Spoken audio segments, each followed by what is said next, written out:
Right, let's get into it. Yeah, ready Hello. to go. First podcast? Well, our first podcast. Yeah, first one you've done. Properly recorded like that. We've done stuff over. We've done it Zoom before and with you things. on. First time with proper kit. Yeah, Yeah. with a proper kit. First time with people that look like they know what they're doing. Because we featured you guys edition 2, Yeah. and then we've done a live with you guys, which was in your old shop. Is that Yeah. still in your old workshop? Yeah, it was. Yeah. Yeah. I think you were at the time you were looking at moving out here. Okay. You all happy, Kate? Everyone comfy? You sure you're okay standing? Yeah. Oh. Bit of a workout. Yeah. People are going to think we have got a chair shortage. We have got a share. It's all right.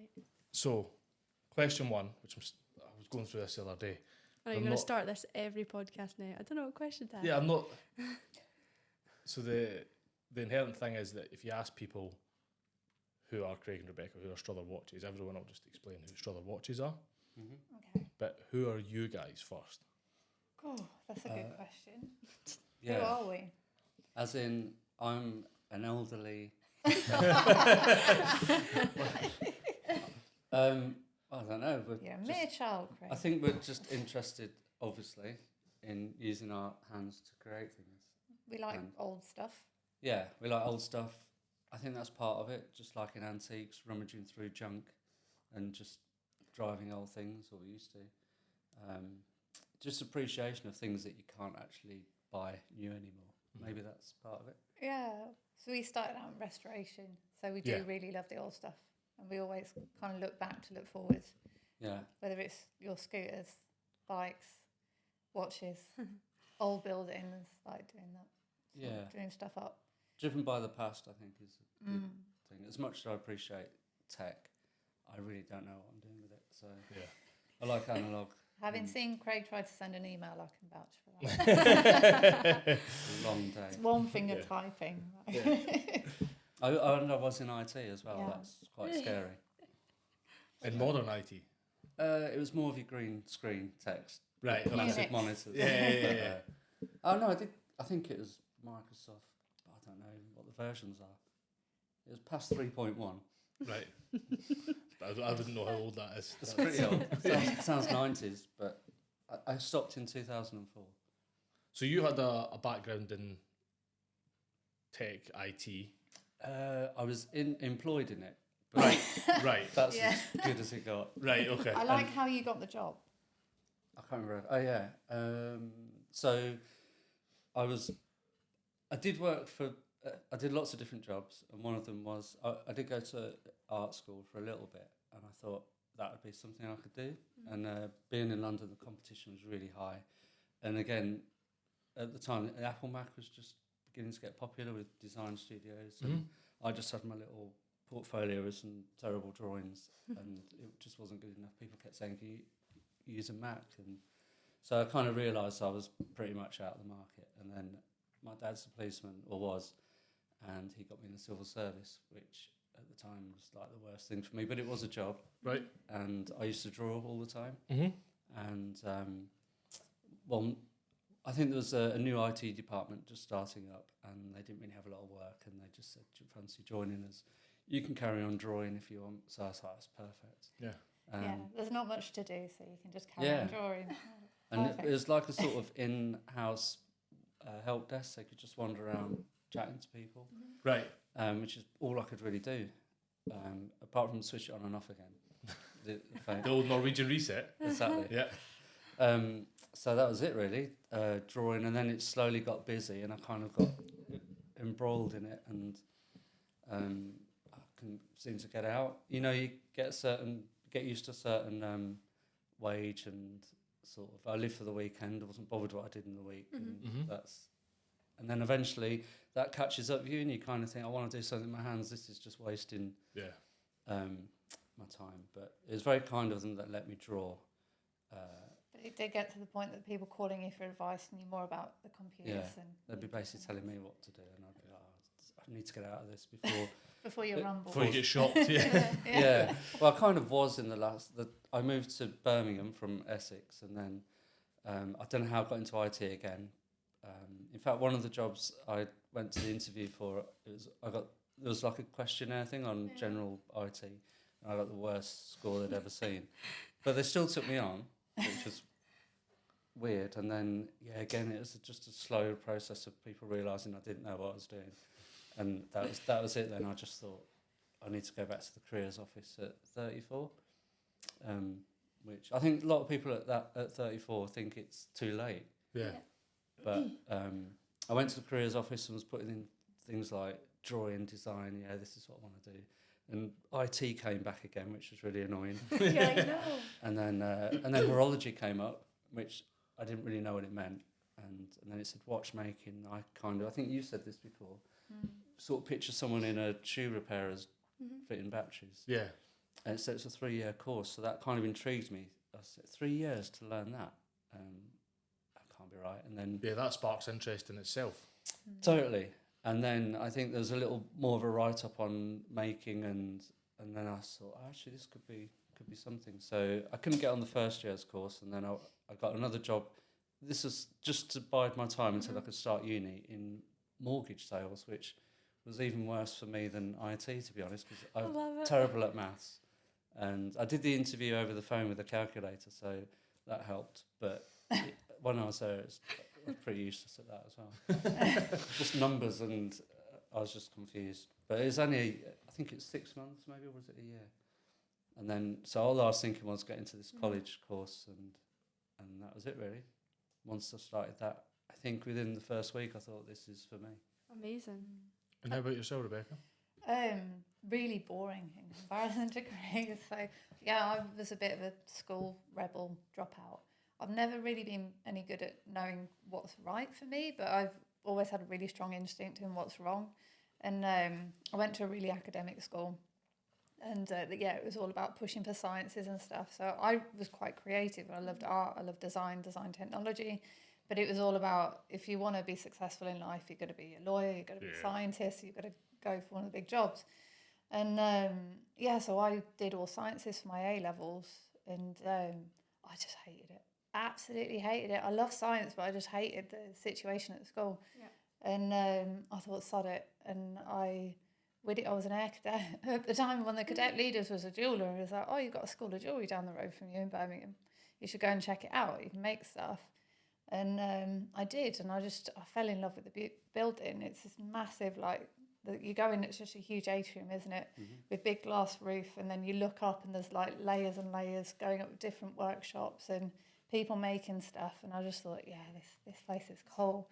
So I dropped out halfway through my A-levels and ran away to art school, which was very much frowned upon by my school. It was like, well, that's Rebecca's career and life written off. Yeah.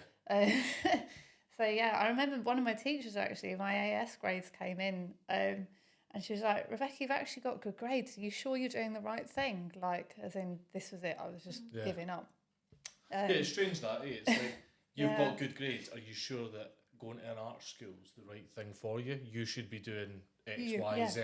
You could be standard successful. Black and white. You could be successful. Yeah. This like unmeasured sort of bubble we've put round success. As if it means anything. Yeah, that success has to look a certain way, and you have to go down a certain route and get certain qualifications. But you've proven wrong. Well, and I think a lot of people do. Even in STEM itself, there's so many different careers within STEM that you don't get taught at school. It's like you get taught physics and chemistry and biology, but you don't get taught like engineering and all the huge different number of careers you can get into that are That's what we were talking about this morning on the way here. We talk about this most weeks. Yeah. So I really struggled with all my math stuff. Mum was really persistent. I got a tutor, which was fantastic, served me really well, which is ironic that I struggled with it because it's what I do day to day now. But if someone had said to me at the time, you're doing trigonometry because it'll help you do bridges, chassis, all the force analysis that we normally do, it'd have been a breeze because I could have seen a way to apply it to something. Mm-hmm. But in school, it's kind of like, this is what you need to learn because it'll come up in an exam, and you're just not interested in that. Yeah. I was exactly the same with maths. I never saw myself as being any good at maths at all, because I couldn't see it working. Like physics made more sense because you can see it in principle, like what you're doing and how it actually relates to the real world. Whereas maths was just so like out there. This is a number that needs to turn into another number by the end of doing this, and this. And then you get there and okay, so you've got a mark for that, but what was the point? Yeah, exactly. Yeah, so yeah, I struggled and dropped out and ran away to art school, did 2 years of jewellery and silversmithing, which then I found that I was missing the more rigid element of the STEM side of things. So I started creating some basic automata, so things that would move. And my work got spotted in the final show by some horology students, including this one here. Craig was in his first year at the time. And they asked if I'd ever thought about doing watchmaking. And again, just like Craig, I was like, well, isn't that just like changing batteries in a shopping centre or something? What's that? And invited me up to the workshop, and I walked in and I was just like, this is it. Yeah. This is everything. You are an engineer and you are an artist, you're a designer and a physicist, and it just brings together so many different subjects and a lot of history too, which I loved. So that was it. Never looked back. And how about you, Craig? When you started the horology stuff, did it just click? I suppose initially I didn't realise how much we'd have to make as in regard tools before we could even look at the watch. So I think a lot of people got frustrated quite early on that they weren't actually tearing watches apart. They were actually having to file stuff to, precision drawings, and I think in a good way that kind of separated people. Learn early on if this was for them, or because people did used to drop out quite early on. As much as I also wanted to, start taking watches apart and working on them, part of me was like, I'm 34. I'm not in IT anymore. This is brilliant. I'm filing brass. More, please. Yes, it's good. So, it's interesting, and it's I don't know when it actually. I don't know if it ever does. Hasn't clicked yet. That's a weird thing to say, but you're still learning. That's every it. Day. Yeah, Never 3 stops. years is a drop in the ocean. Yeah. I thought 3 years was like a ridiculous amount of time initially, and now I realise you'll never even. Well, we're scratching the surface, aren't we, really? Yeah. There's so much. I suppose it expands over such a long period of time. Yeah. And there's so many different ways of making things, and so many different things you can do. Yeah. It's it's such an expanse, which is brilliant, really. Yeah. I can imagine, especially something, we had a very quick chat about the machinery we've got here in horology. In that 3 years, you built all the machinery. If you've not managed to find it, you've had to build it up from parts. So there's just learning to build it in itself's a time commitment. Learning to open the watch and what different stuff are inside it, because surely they're not all the same. They're all different movements. There's it feels like it's just you open the back of that watch and there could be years and years and years of multiple different paths to learn how to do each of those watches. It's just an expanse, and I think a lot of making's the same, isn't it? It's like you could look at someone that makes nice woodworking tables and stuff, but there's a million different ways to do it, and I think it's one thing that maybe the general public don't quite appreciate is it's not just making a table, it's learning how to make that table. And the outcome's one thing, but it's finding your style and finding what you want to do. It's layer on layer on layer on layer of skills, expertise, and stuff that just can't be expedited. Like you can't speed that up. There's no way you can speed that up. And I can imagine, especially for I know when you guys started, you were doing a lot of restoration stuff and all that, weren't you? And there can't have been much to learn, like much to learn. There can't be much literature, or you can't Google it. Book. Yeah. You can't go onto YouTube and be like, how do I fix insert picture?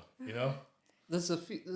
Fortunately now there are a few, a lot of self-taught watchmakers and restorers as well that do post videos that I think to people that literally are starting from scratch and looking for some guidance it can help them a little bit, but there's an element on a certain level of pieces where it's, I don't know, you can't learn it from a book, and sometimes it's even difficult to learn it from someone else. It's something. A lot of it's in feel, isn't it? The touch and feel of doing something and getting that kind of getting your hand into it. You can't watch someone do that and then copy it. You need to experience get into the zone. Yeah.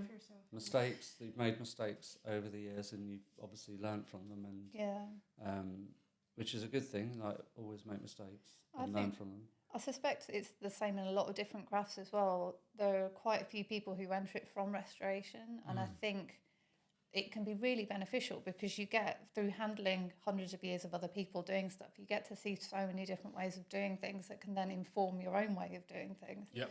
It's, you do learn to handle pretty much everything. And it also means if something you're making from scratch isn't quite working out, you'll already know how to fix it from having fixed other people's work in the past. So it kind of brings it all together, I think. Yeah. For us, restoration is like the key element of how we've been able to move forward with what we do, because we don't, obviously my background in IT that wasn't great, I don't really use CAD at all. No. I think we use 2D. I do a bit of Illustrator for laying out dial designs, but even that I send to a specialist to sort it out. I just kind of, can you make this look better? Just kind of, here's a rough indication of what I'm after. Can you do it properly? Yeah. But yeah, I think restoration is probably really common. I don't actually know how many people who make things now start in restoration. It's probably quite a lot. It would make sense, you know, as you say, there's stuff that you couldn't possibly learn how to make without having seen someone else do it. Yeah. So that's kind of where it all started. See, I did get a good answer by asking who they were first. Yeah. Finally managed it. Who is Struthers Watchmakers? Struthers Watchmakers. Us bringing it together. It's literally just us in very the business. Very small, tiny watchmaking company that sometimes should probably get out more. Yeah, yeah, literally, there's two of us, and we make timepieces, obviously, and sometimes we collaborate with other craftspeople. Okay. I think for us, that's how we get our sort of. What would you describe? I'm fiddling with that. How would you describe? It's sometimes our little company expands to maybe 5 people, and then it's back to us again. But we really like that, rather than growing our company. We'd rather work with other people.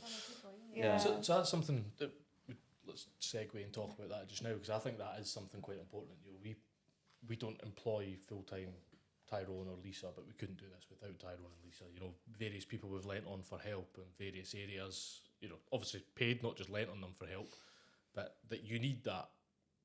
What has that meant for you guys? You know, for any other makers watching it, because it is quite intimidating to bring someone else on to basically to act out your vision. But you don't have to do it all yourself. Like, yeah. That's a really important thing to appreciate, that the pressure to think you have to do everything yourself. Once you get over that and realise other people in that particular area, and that's all they do, it's better to bring those finding guys the right in. people. Once you've got the right people around you, that kind of, this is one of the things that social media and stuff is really good with, because now you've got this kind of shop window into other people's workshops and what they're doing. And so the engraver we worked with on Project 248, Florian, we'd been following him on Instagram for a while, and we kind of followed each other and then been liking each other's stuff. And we were so in love with his style. By the time we approached him, we were like, anything he does is going to be amazing. I just trust him completely. Yeah. And having those sort of relationships is just, it's so powerful when you're trying to make something that is the very best it can be. So with watchmaking, we're not just making objects, it's the highest end of the luxury sector. So it's got to be perfect. And especially when you think about it, it's the highest end of the luxury sector of a luxury product that's at the highest end of luxury products. You know, people watches are the creme de la creme, Yeah, and especially when you're up against CNC and people don't necessarily know the difference of something handcrafted and something that's been made by machines, and why you're going to have differences. You need people at the top of their game. And we're watchmakers, that's what we do. We are never going to be the enameller that Anne Ordain are. We're never going to be the engraver that Florian is. So we need to find people who've dedicated their life to their craft in the way that we have to ours. Otherwise, it will never be the best it can be.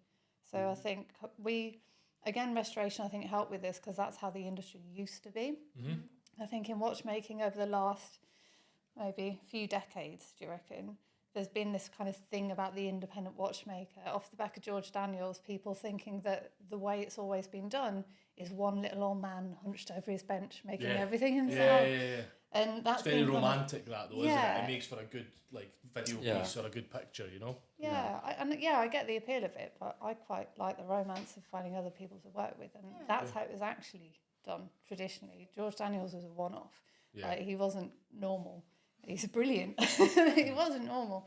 And there's a real beauty in that, because you do, like, your little team expands briefly for a project and then comes back together again. Yeah. And it's, you can achieve things you'd never been able to achieve on your own, especially creatively. Yeah. I know it's only you two. It's nice to have other people in. And is that something you've always been quite open to, or is that something that took a bit of like, all right, cool, because effectively you're taking your name, Struthers, and loaning it out to someone else. You know, there's a lot of trust that comes with that. Yeah, that I think sometimes one of the things you'll learn as a maker is when not just bringing someone in to do a certain part, but even a collaboration. Is it because you're trying to get the sort of exposure or the size of that company involved with your name, or is it because they want your name to take theirs somewhat further? So I think it needs to be a really nice fit. That was some really good advice we had early on, wasn't it? That you shouldn't collaborate with someone unless you're already firstly big enough to be doing something on your own, and secondly that you're both bringing something to the table. If you just want to collaborate with a big brand because they're big and famous, and you're thinking, oh, I'll get famous off the back of them, you know, they've got all the power and you have none. And we've had that experience as well before, thinking, oh, this will make our business working with this big company, and it just doesn't work out. Whereas if you're working with another artisan, another craftsperson, then you're both bringing something to the table and you're creating something together you can never do independently. And if you've both got your own names, you don't need each other. You're working together because you want to. That's when that's where the magic happens. That's very good advice. That's really good advice, yeah. So for anyone looking to work with people, don't just aim for what appears to be the big brand that seems to know what they're doing. Aim for something that can be a partnership, not just you helping them or them helping you. Yeah, definitely. So you celebrate each other then as well. Yes. Yeah, a lot of the people I know who've worked with big brands have created some incredible stuff that's become really well known and iconic, and they're not allowed to talk about it. They're under NDAs, so it ends up like you can't even talk about the things you've made anyway. So. Which is no good for anyone's portfolio, is it? No. So that was the collaboration side of things, but where did it really all start for Struthers? Where was it like, what was the point where you're like, this is what we're going to do? Did it just merge over from the restoration side, or? I don't know if we mentioned to you guys before about the platinum watch. Yeah, I think it did. Yeah, we did when we done the Instagram live. Yeah, that was kind of the first. Although at the time it was a stressful build and it was a bit of a nightmare, 10-week build. Once we'd finished it and then had a breather, it was then actually that was really enjoyable. And do you think we could do it again? That was us as restorers gathering all these old vintage movements where the cases have been scrapped and seeing this design competition. And obviously Craig was an illustrator and I did jewellery as well. Seeing this competition come up to design a piece of jewellery, just thinking for anyone who's not seen the other interview, a piece of jewellery where platinum had to be the hero of the piece, and they never had a watch entry before, and we just thought, oh, it's just a design. We'll just draw up this design and submit it and get our kind of scratch our creative itch and then carry on with restoration. And then so was that the case that it wasn't a watch competition, was it? It was No, a jewellery it's competition, jewellery, precious metal jewellery competition. That was it. And part of the times where if you won, you had 10 weeks to make the piece to exhibit it at IJL. But we didn't think we'd win. And so then when the phone call came in, like, oh, congratulations, you've won. We'll see you at IJL with the piece. And we're like, oh, amazing, that was wonderful. And then suddenly we're like, Sit in, like, oh, this is it now. Why we didn't actually we have do to a do this. brooch? Yeah, because platinum as well was super expensive to work with. So we had to get sponsorship. We had to find people. We naively thought, because we'd never made before like this, that we'd just find other craftspeople willing to work with us. So we could outsource the case, outsource setting. Need to work with lapidary as well, having stones cut because it's part rock crystal, calibrated sapphires in it. Like, oh, it's fine. Like we really had gone out there with this design, thinking we'd just, firstly not thinking we'd win, and then thinking we'd just find people to work with, and no one wanted to go near it, did they? They were just like, good luck, you're on your own.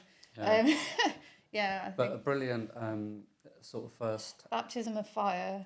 But it taught us a lot, because we had to do so much of it ourselves, and we had to find that network really quickly. So things Finding like the stone network. cutting, That was the I think our first test in finding other craftspeople to work with. Yeah. And I think obviously we didn't realise how busy they were as well, so they were quite. We're going to people saying we need it now. And obviously, the real world's not like that. 5 weeks. You're like, no. Yeah. So, which is fair enough, but it kind of, I think it taught us about when you start a project, make sure that you're finding people way ahead of when you actually need the product finished, which we never still try haven't and got make right. a watch in 10 weeks. Yeah. No, everything takes a long time, which is. I think you said a while ago. Every time we finish a piece, we're noticeably older. The aging by watches. Yeah. So two questions out of that. So how did you find those sponsors? Being a relatively young company that you didn't, other than restoration at that point, you didn't have anything to kind of show your worth, did you? You didn't have anything to say we're the next best thing in watchmaking luxury brand. How did you find those sponsors? We approached a local company I knew through university who they'd actually had, I can't remember if it was 1 or 2 of their own staff had won 2, so I think it was 5. They'd give out 5 awards. Okay. So they were sponsoring they're like, we'd love to, but unfortunately we're sponsoring our own staff. So, and they recommended another company who we approached and then sponsored it for us. He helped us out with a bit of it too.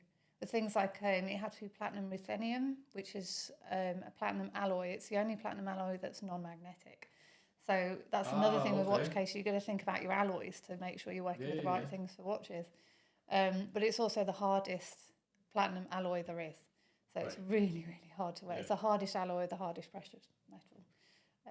Which is another reason when we went to like setters who were like, no, maybe if you had like a year on it, not 10 weeks. And it was a rock crystal front and back. Yeah. It's a ball shape, so we had to find obviously a ball of rock crystal, and then find someone that could cut it and then finish it both sides. And there are people that do lapidary. Yeah, that's stone cutting. But finding someone that can do it, work at that size, and again, there's not many people doing it anymore, is there really? No. But you did it. Just. We were What? Still getting on at the end of it, weren't we? Yeah. What was that feeling like when you finished it? Like Knackered. Yeah. I bet you didn't sleep much.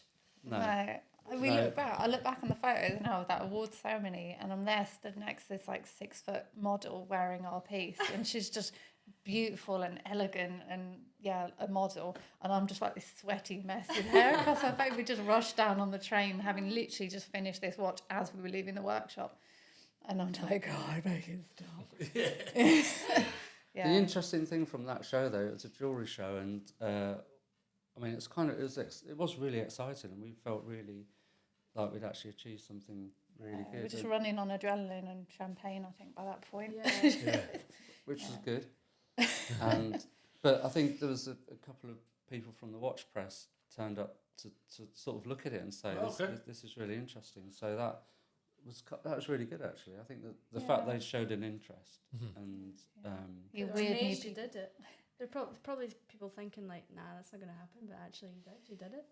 Well, for a little independent company to have their first watch as a platinum award-winning watch, isn't I suppose. Yeah, never really thought about it that way. That must be something quite encouraging for you going forward as well. Yeah, we've still got it as well, which is, I think, important, because a lot of those competition pieces get scrapped because of the cost. And, so that's a good thing too. Yeah. So that's a good point. So we're reading the book that you've just done, Rebecca, which we should definitely talk about in more depth. But one of the things you said in that, you've got some pieces that kind of got you here that did have to get scrapped, because this cannot be a cheap thing to set up, you know? No, it's not. So how did you go about that? That must be inherently difficult, having to scrap those pieces. Yeah, I mean, it's still emotional thinking about it. Yeah. Thinking about destroying your own work and stuff, but you know, yeah, it was either that or give up, and giving up wasn't an option. So Do you think it's just as simple as that? It's like, well, if this doesn't happen, we can't be doing it, so it's for the better good kind of thing. yeah, and I mean, when you're really up against it as well, because Craig and I aren't from well-off background, so we started this company with 15 grand loan, didn't we? And that was it. We had no savings, nothing else, no fallback. And a modern Swiss lathe is what, high 20s, 30 grand now. So that's why we started getting things as boxes of bits off eBay, because we didn't have a choice. And yeah, the loan ran out before we even started. And we were like, right. And the first few years were a real slog. Real slog. We spent it in about a week, didn't we? Before we moved from London Really? to Birmingham, we were just Getting the rent sorted. Going, finding people in London selling watchmaking equipment. One of them had a parrot as well and said, "Did you want the parrot?" Yeah, I which hope was a the bit parrot's strange. right. I wish we'd I rescued it still now, think but about that parrot. yeah, Aw. but Feels like a throw-in deal, doesn't it? Yeah. So buy this and get a free parrot. you can only have it with the straps. He got it from a watchmaker's clearance, hadn't he? The old boy had died, I think, so and he just bought out the clearance, but he had a parrot as Didn't well. realise there was a parrot in the Yeah, so now he's sat with a parrot parrot. in the corner of his living room that his wife was telling me he had to get rid of because it was quite noisy. And it's like, I don't know what to do with the I can parrot. imagine a watchmaker's parrot as well, because they can repeat what you say. I imagine there's a lot of cuss That's words. fair. Yeah. You don't want that around the kids. But yeah, I think even at the time it seemed like a decent loan, but obviously No, it very disappeared fast, so yeah. quickly. Yeah. Obviously now I realise it was a ridiculous idea, but it got us just into a workshop with just enough machines. Well, we had one lathe to kind of get going, didn't it? We had a month's rent left, and it's just a slog. And then from then on, it's uphill, wasn't it? Yeah. No, not uphill. No, it like- wasn't. Yeah, it it's like was pushing a boulder uphill, as they say. Yeah. But you know, these things don't happen overnight. No, they don't. No. It's And just sorry. What was that sort of journey timescale wise between you getting that loan and starting out? That when you started that loan, that was for the restoration stuff, wasn't it? That was just to get your feet in the door to the point where you entered this competition and decided we're going to do this. I mean, even then, being completely honest, we're only now in the last couple of years at the point that we're comfortable now and able to pay ourselves monthly most of the time. I feel like that's the big thing for any maker. It's certainly the thing for us. You know, our first big goal for the business was, can Kate take a wage out of it? You know, and that's like the first big goal. Yeah. And you've been doing this how long? It took nearly 10 years to get to that point. And when you don't have any cash to fall back on, it is scary. You're on your own, which then like scrapping the pieces and stuff. If it's either that or you're gonna get kicked out of your rented house, well, then it's kind of you do what you're gonna do. I think someone's maybe a few people said if you've survived the first 3 years at the time. Yeah, and then we said someone if you're a crafts person, it's surviving the first 10 years. So I can believe that. It takes a long time to establish yourself. Learn how to charge the right amount for your work as well is the hardest thing.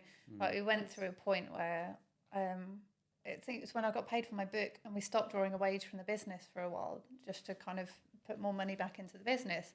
And I suddenly realised that we had the perfect amount of money going through our business when we stopped taking our wage out. So all this time I costed everything else and hadn't really put our time into what we were doing. So you're working incredibly hard, and people from the outside look in at you making these really expensive things and thought, oh, they must be rolling in it. Yeah. It's like, no, our clients are all right, but you don't. Yeah, but obviously we're getting there now, but it does take a lot of time and building the confidence in yourself. So you know what, no, it is going to cost this much to do this job, and if you're not comfortable paying that, then I can't do it for you. I'm really sorry, because you want to please people when you start out. You don't want to turn anyone down. You do, don't you? And it's and I mean, we're not making things on the price point you guys are, but even, you know, if you get an email from someone being like, oh, I really love the book, but shipping costs X amount, and in the back of your head you keep saying, oh, I wish I could just do it a bit cheaper, because they obviously want the book, and but you can't. You physically can't, and I think a lot of makers do fall foul of it. Because you're a business, you know. You are a business. You have to earn a wage. And ultimately, you know, one of the nicest things as a maker can only be to see, certainly in your case, to see someone wearing your watch, or if you're making furniture, to see someone using your table. Like that kind of solidifies what you're doing and makes it a real thing. But ultimately it needs to balance the books. Yeah. So how do you guys go about your pricing? Well, time scale wise, what, like, inform people on what it takes to make, not the 10 weeks of, you know, guns out trying to make one piece, but what does one piece look like for you in time? Rebecca? Oh, that has taken us years again to get that right. So we used to charge like half of the build up front, and then the other half wouldn't be charged until it was completed. So you've got kind of this really lumpy cash flow in the business too, which is no good for trying to steady the ship. So we've switched all that round now. Shortest build we can do sort of takes about 12 to 18 months, up to a couple of years. Wow. And we're pacing it better now too. So when commissions are come in, we just start them. Whereas now we have a build book. So that goes up to like 27, 28 now. So if someone came to us now... 2027, 2028. Yeah, if they came to us now and wanted to start a watch, okay, you can pay your deposit to get in the diary and we'll start it in 2027, 28. Wow. And people will wait. That's good. To me, that sounds ridiculous still, because I don't think I personally couldn't do that.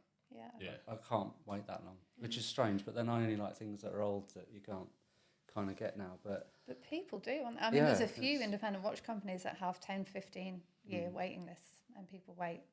So things change so much in that time. It's a strange concept for me, but it is a strange concept now when you think that Amazon, you can get most things next day. Yeah. But is it that straight a concept had you gone back 30, 40, 50 years? Do you know, would it be a strange concept? No, probably. yeah. No, that's always kind of my angle at all this. You know, even think about me getting my kilt made. You know, how long did it take it to make the kilt? And that was because he had the material there.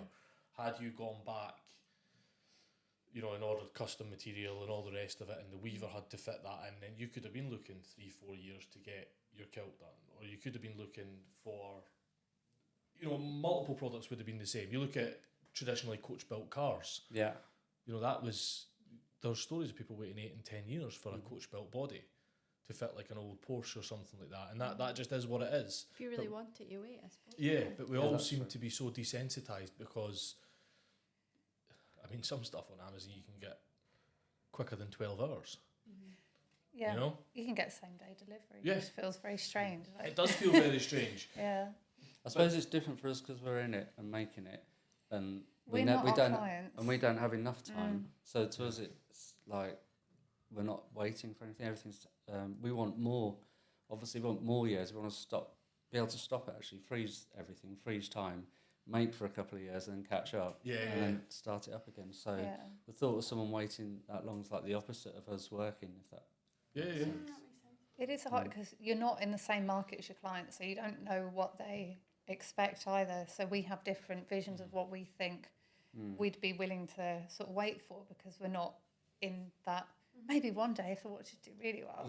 But for them, I suppose, if you're used to buying things, whether it's like commissioning architecture and having like grand design builds done or artwork generally and design, they're used to waiting longer for things.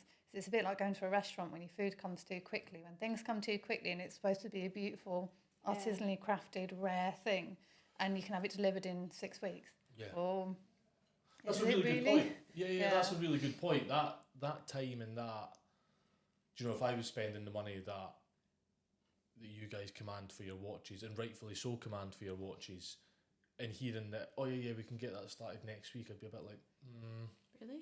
That's quite... Yeah, you sure? You know, you would start questioning that price tag more, but there's an exclusivity in waiting until 2028, isn't there? Yeah. If you do it... Sorry. No, I was just going to say the old way is it is snail pace, isn't it? It's obviously we don't feel like that, but I mean, to some people that use modern tech and stuff, it must look like frustratingly slow. Yeah. But, the people who use the modern stuff think we're absolutely mad. In fact, I think we're kind of mad too. But people like seeing stuff like this being used, and we love using it. So that's the thing, even now as our company. What it comes down to. Well, you're keeping that craft alive, aren't you? Yeah. As we grow now, we could afford more modern equipment. We're not going to do it because we just love.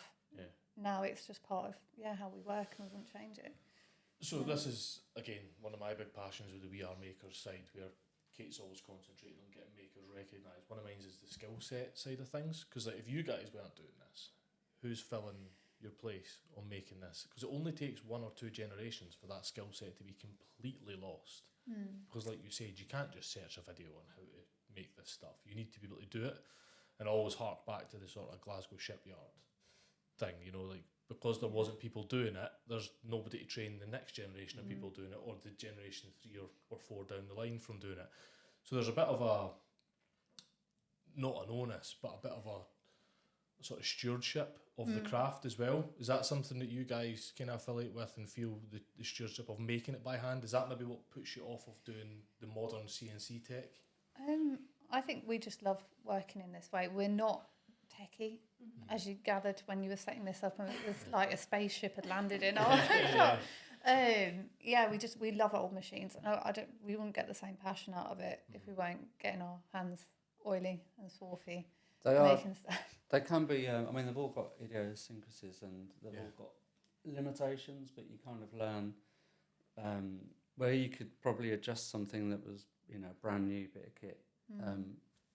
Using the dial on some of these, it's almost like, I know other people have told me the same thing. You can almost just put a bit of pressure on it because there's a bit of play, and then get that perfect cut, which it does sound very old school, and you can make mistakes, but that's once you learn that about them, the characters, you kind of it's a really pleasurable way of making as well. I think it's that anti-haste thing, the kind of choose slow thing it's a more pleasant way to create stuff, I think, because as soon as you get into the kind of bigger tools and equipment, CNC, to make decent money out of that, you've got to make a lot of things, because they're set up to make production runs, not one-offs. So then you're looking at having to sell more watches, and then you've got a service. Obviously, that's another thing with machines to think about, is who's going to look after them in 3, 5, 10 years when they need servicing again, or they get dropped or taken in the shower. And you'll need a bigger space as well. I mean, you've fit in quite a lot of machines in this room. And you need more staff, and then it just completely changes the dynamic of the company. We couldn't go down that route without accepting the fact we'd have to make a lot more watches and hire more people, and then it wouldn't be the business that we're passionate about. And I think the imperfections in our machines, this might sound like a really negative thing, but I think it's really positive, carries over into the watches, and the imperfections we're kind of talking about, it's almost not noticeable, but it's something you'd find if you were holding a vintage piece. It's like they aren't perfect, and they're not exactly symmetrical to to a micron. That they're handmade, and some of the past masters that we like and the watches, when we restore them and take them apart, you can see some of the solder lines and bits where the case makers literally had to scrape some of the gold to fit the movement. Not that we do that, because it's a different sort of case, but they're the sort of things that I love. And you can see there are some brands, the big brands, that you can look at their vintage piece and then their reissue, and the vintage piece just seems to have a lot more soul. The character of it, And is that what you think you love about doing it this way? Is it puts a bit of soul into the product? Definitely. Yeah. I think It's more connection to it. Yeah, absolutely. There's like technique. So an example one's called anglage. It's where they put a chamfer around the edge of plates and polish it.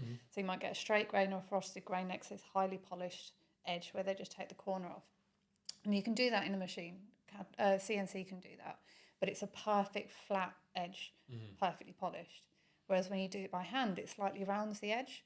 And the machine can't replicate the hand finishing of it. It's too perfect. So machines are too perfect, and that the slight imperfections almost are the things that give it that character that you'd lose in a machine. Like a machine still can't create that level of uniqueness and individuality that a craftsperson can.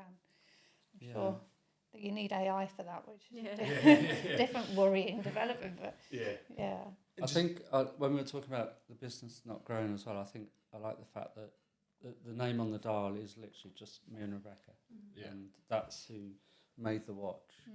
And I kind of like how small the connections between the watch and then just 2 people. I know we have had the craftspeople, but of course. But ultimately, it's still yours, and you would lose that if you expanded. You know, you talked there, you need more people and you need to churn things out more, and Maybe it's your name, isn't it? Yeah, I think that's maybe the difference between when it's a brand and becomes something that can encompass a big factory of people and shops. And marketing is another thing as well. As soon as you're creating a lot of something, you need to spend a lot more money on marketing, whereas if you're on your own, kind of you can get away with a lot through social media and kind of sending control over it, haven't you? Yeah, completely. Whereas the amount of investment you need if you've got to sell 1,000, 10,000 of something is, it's a different beast. Yeah. I'm not saying ours is the right way, obviously. But it's your way. Yeah. It's probably the wrong way. But but you know, everyone that would speak to maker-wise, I think you can hit the nail on the head. It's probably the wrong way. Like, we're kind of all taught that it's the wrong way. Yeah, but you know, like you should be. It's just another way. Is it just another way, or is it the right way? You know, ultimately you take care of things that have taken longer, that have cost more. It's human nature, isn't it? Whereas we're all kind of, you look at any sort of young person business these days, and like Instagram feeds are littered with Amazon FBA, and it's not to discredit that, because people are doing really well, and there's a place in the world for that. Of course there's a place in the world for that. There's a place for mass manufacture, there's a place for getting certain elements shipped out, keeping certain elements in-house, but there is still also this other way that has just as much worth, or more worth in some cases. And the marketing thing's interesting that you were talking about, because obviously we sell a lower value product to try and get it out there at the lowest possible value we can, with minimal profit margins, to get everybody that's in it seen. And it's to do that, you're trying to find loads and loads of customers. How do you guys go about marketing what you're doing? Word of mouth. A lot of it is word of mouth. It's the best marketing. Yeah, it took us a while, but I think with restoration, because there aren't many restorers left, so we got a really good reputation in restoration. Right. And then the sort of clients that some of the watches they had, they saw that we'd kind of done Stella, and we did another couple of watches in the middle, didn't we? And they just started to ask questions, some of them like, would you make a watch for me? And then that kind of rolled on. And we've only made did we figure out about 16, 17 watches, in 10 years? Yeah. And most of those are to people who've bought more than one watch from us. Oh, really? Yeah. So we know all our clients and still in touch with them all, and it's kind of very small. Yeah, it's like a family. Relationship with your customers. Yeah, like you said earlier about how seeing your product, the thing you've made out there in the wild. I think our most special moment was there was an event in London where two of our clients met each other. So for having so few watches out there, it was our watch, the Kingsley, and it was the guy who we first made it for, Mr. Kingsley, who it was named after, overheard another one of our clients saying, I just commissioned a Struthers Kingsley, and he was stood next to me and said, I am Kingsley, and that kind of I am Spartacus type thing. And then they got chatting, didn't they? It was just like mad that there's so few out there, and to have two people meet and kind of share their interest. That's cool. It was really, that was amazing. And you would imagine in this, I don't know anything about it, but in this sort of circle of like very high-end watch lovers, that they would be frequenting the same sort of things. They're going to be of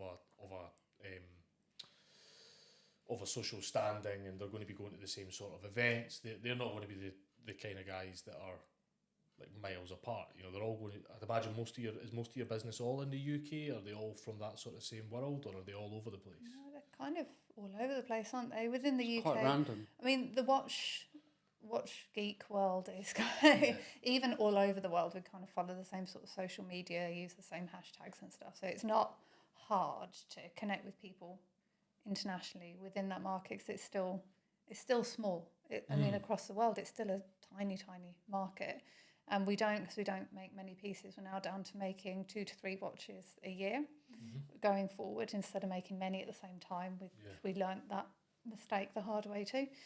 We only need to sell 5 2 or 3 clients a year, and some of those are repeat clients. And it's a really nice way to not have to, sorry guys, not worry about the marketing. It makes total sense, because I think and why we're interested in speaking to so many different makers is there will be makers like us that are trying to find loads of people, but there's always going to be makers like you guys that are just like, no, I'm going to do one thing perfectly, and I need one client that quarter, that year, that 6 months, you know? Yeah. And I think this is probably the first conversation where have we spoke to anybody else that's super, super high end in this respect? I don't think so. So I think your view on it is really, really important because it is that. Where are most of those clients coming from? I know you say they're all over the place, but is the UK, from a watch point of view, is the UK sort of a big hub for watches? Even from a historic point of view, is it been UK based? Because I know a lot of watchmakers will have, and I know you guys when you were in London used to have the London underneath it. And when we spoke to you last, it was sort of when you move out of that, you need to take the London off your dial. And that's a total thing, isn't it? Mm. Yeah, I think that's weirdly another thing that some of the clients and collectors like when they can follow a company through the sort of location on the movement and dial, so you can see that we've moved. So they've got one that we made in a certain place, and then that's obviously that'll be the last one that was made there. And if we look at old restorations of some of the old English pocket watches, you can see they've moved around London to different workshops as well, and it kind of makes it interesting as to what point where they were at in their career, where they were making something. It's quite. We didn't set out to do it, but we've accidentally like triggered that. If you can make it feel like someone's collecting, then that's another reason they're more likely to come back. So you can collect all the different names now of our 16 watches. So it is accidental though that making it really bringing it down to minimal amounts and finding. I suppose it's we're very lucky, very, very lucky that we've found clients and that they're a huge support to us, aren't they? Yeah. You talk about luck a lot though, don't you? It's like, is it luck or you just work? Yeah, I'm not convinced it's luck. When anyone says they're lucky, like straight away you're discrediting yourself. Because you've just said there that it's too. I think you need both. Yeah, do you need both though? Because you walked away from a job and retrained at 34, which is almost unheard of. You walked away from school to find something. Is it luck though, or is it just blind passion? And was it our tutor at uni, Jim Kynes, who said that success is 10% luck and 90% hard work? And I think I'd go with that. 10% talent. 10% talent and 90% hard work. Yeah, I'd go with that before I'd go 10% luck. I'm just not a massive believer of luck. Like I think a lot of, you're doing it now. I think a lot of makers really don't commend themselves and how hard they work to get where they are. We wouldn't be sat here with this plethora of machines and talent and the way you're able to talk about it. And you say 16 watches, which of course is not a big number, but when you accumulate that into X years to do it, doesn't feel like luck to me. Yeah, we feel lucky that saying it again. We're grateful that we're so busy and that we have years of work backed up, because especially the world as it is at the moment. Like we're not from the world that we work for either, so it seems really surreal that kind of now I grew up in North Birmingham and now I'm going out to fancy places in London and clients' amazing houses and thinking, wow, this is how they are.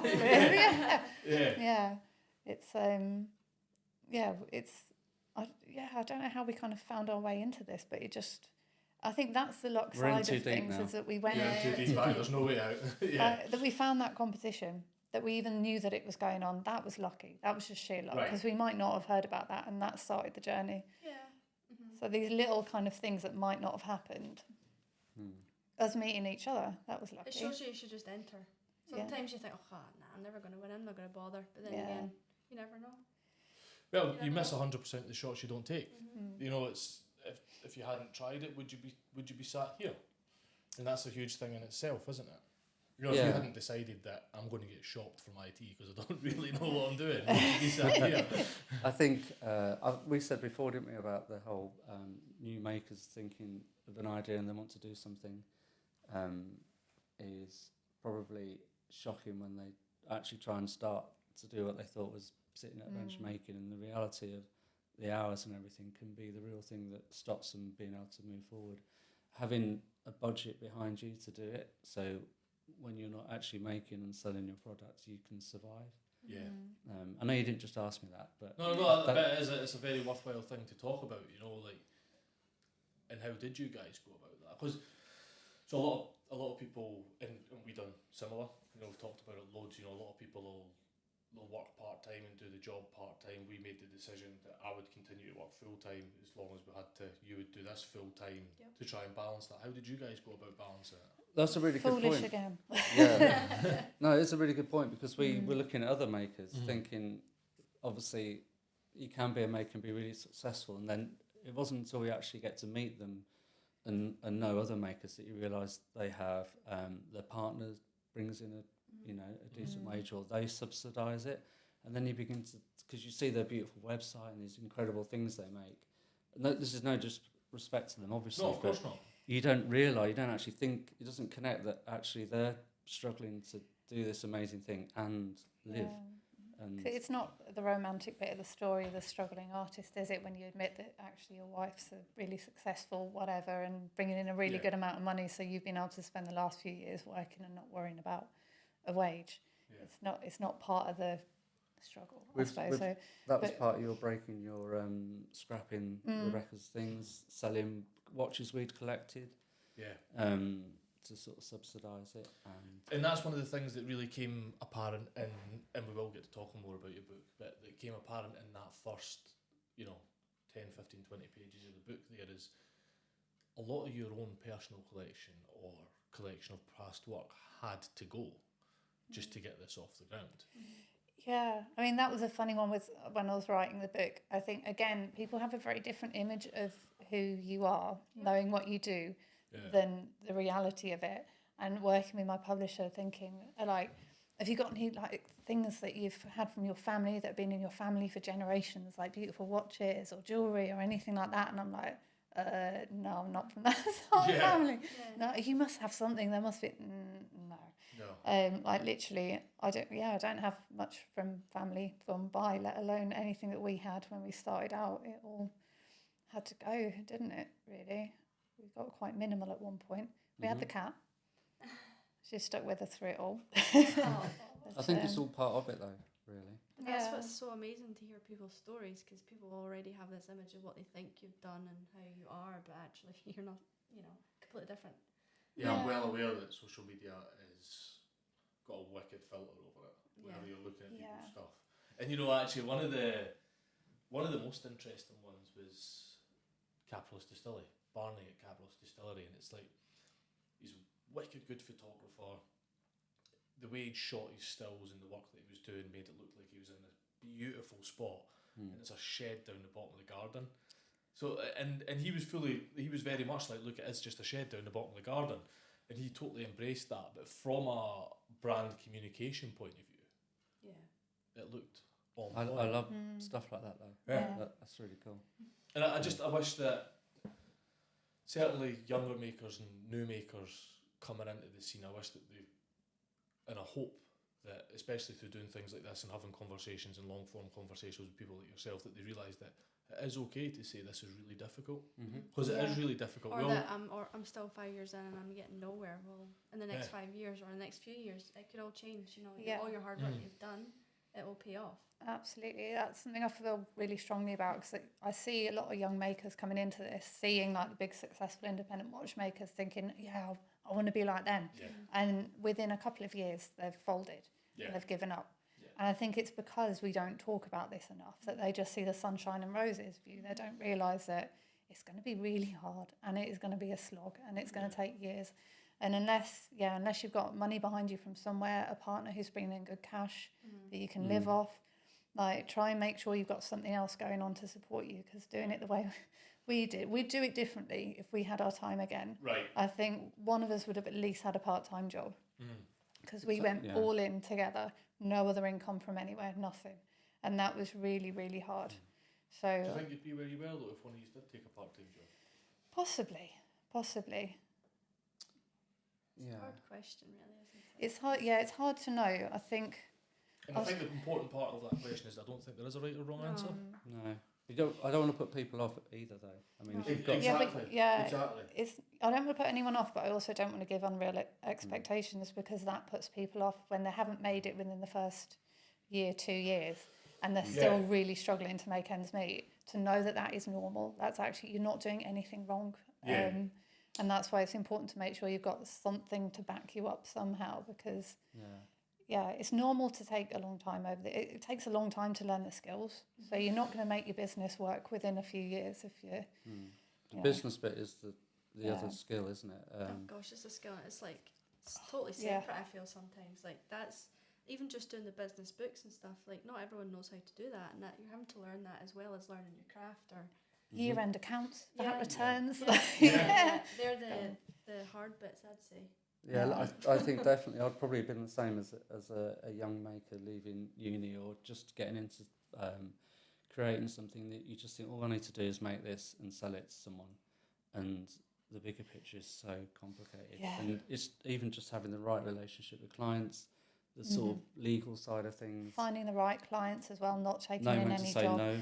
Yeah. That's one of the hardest things, when to say no.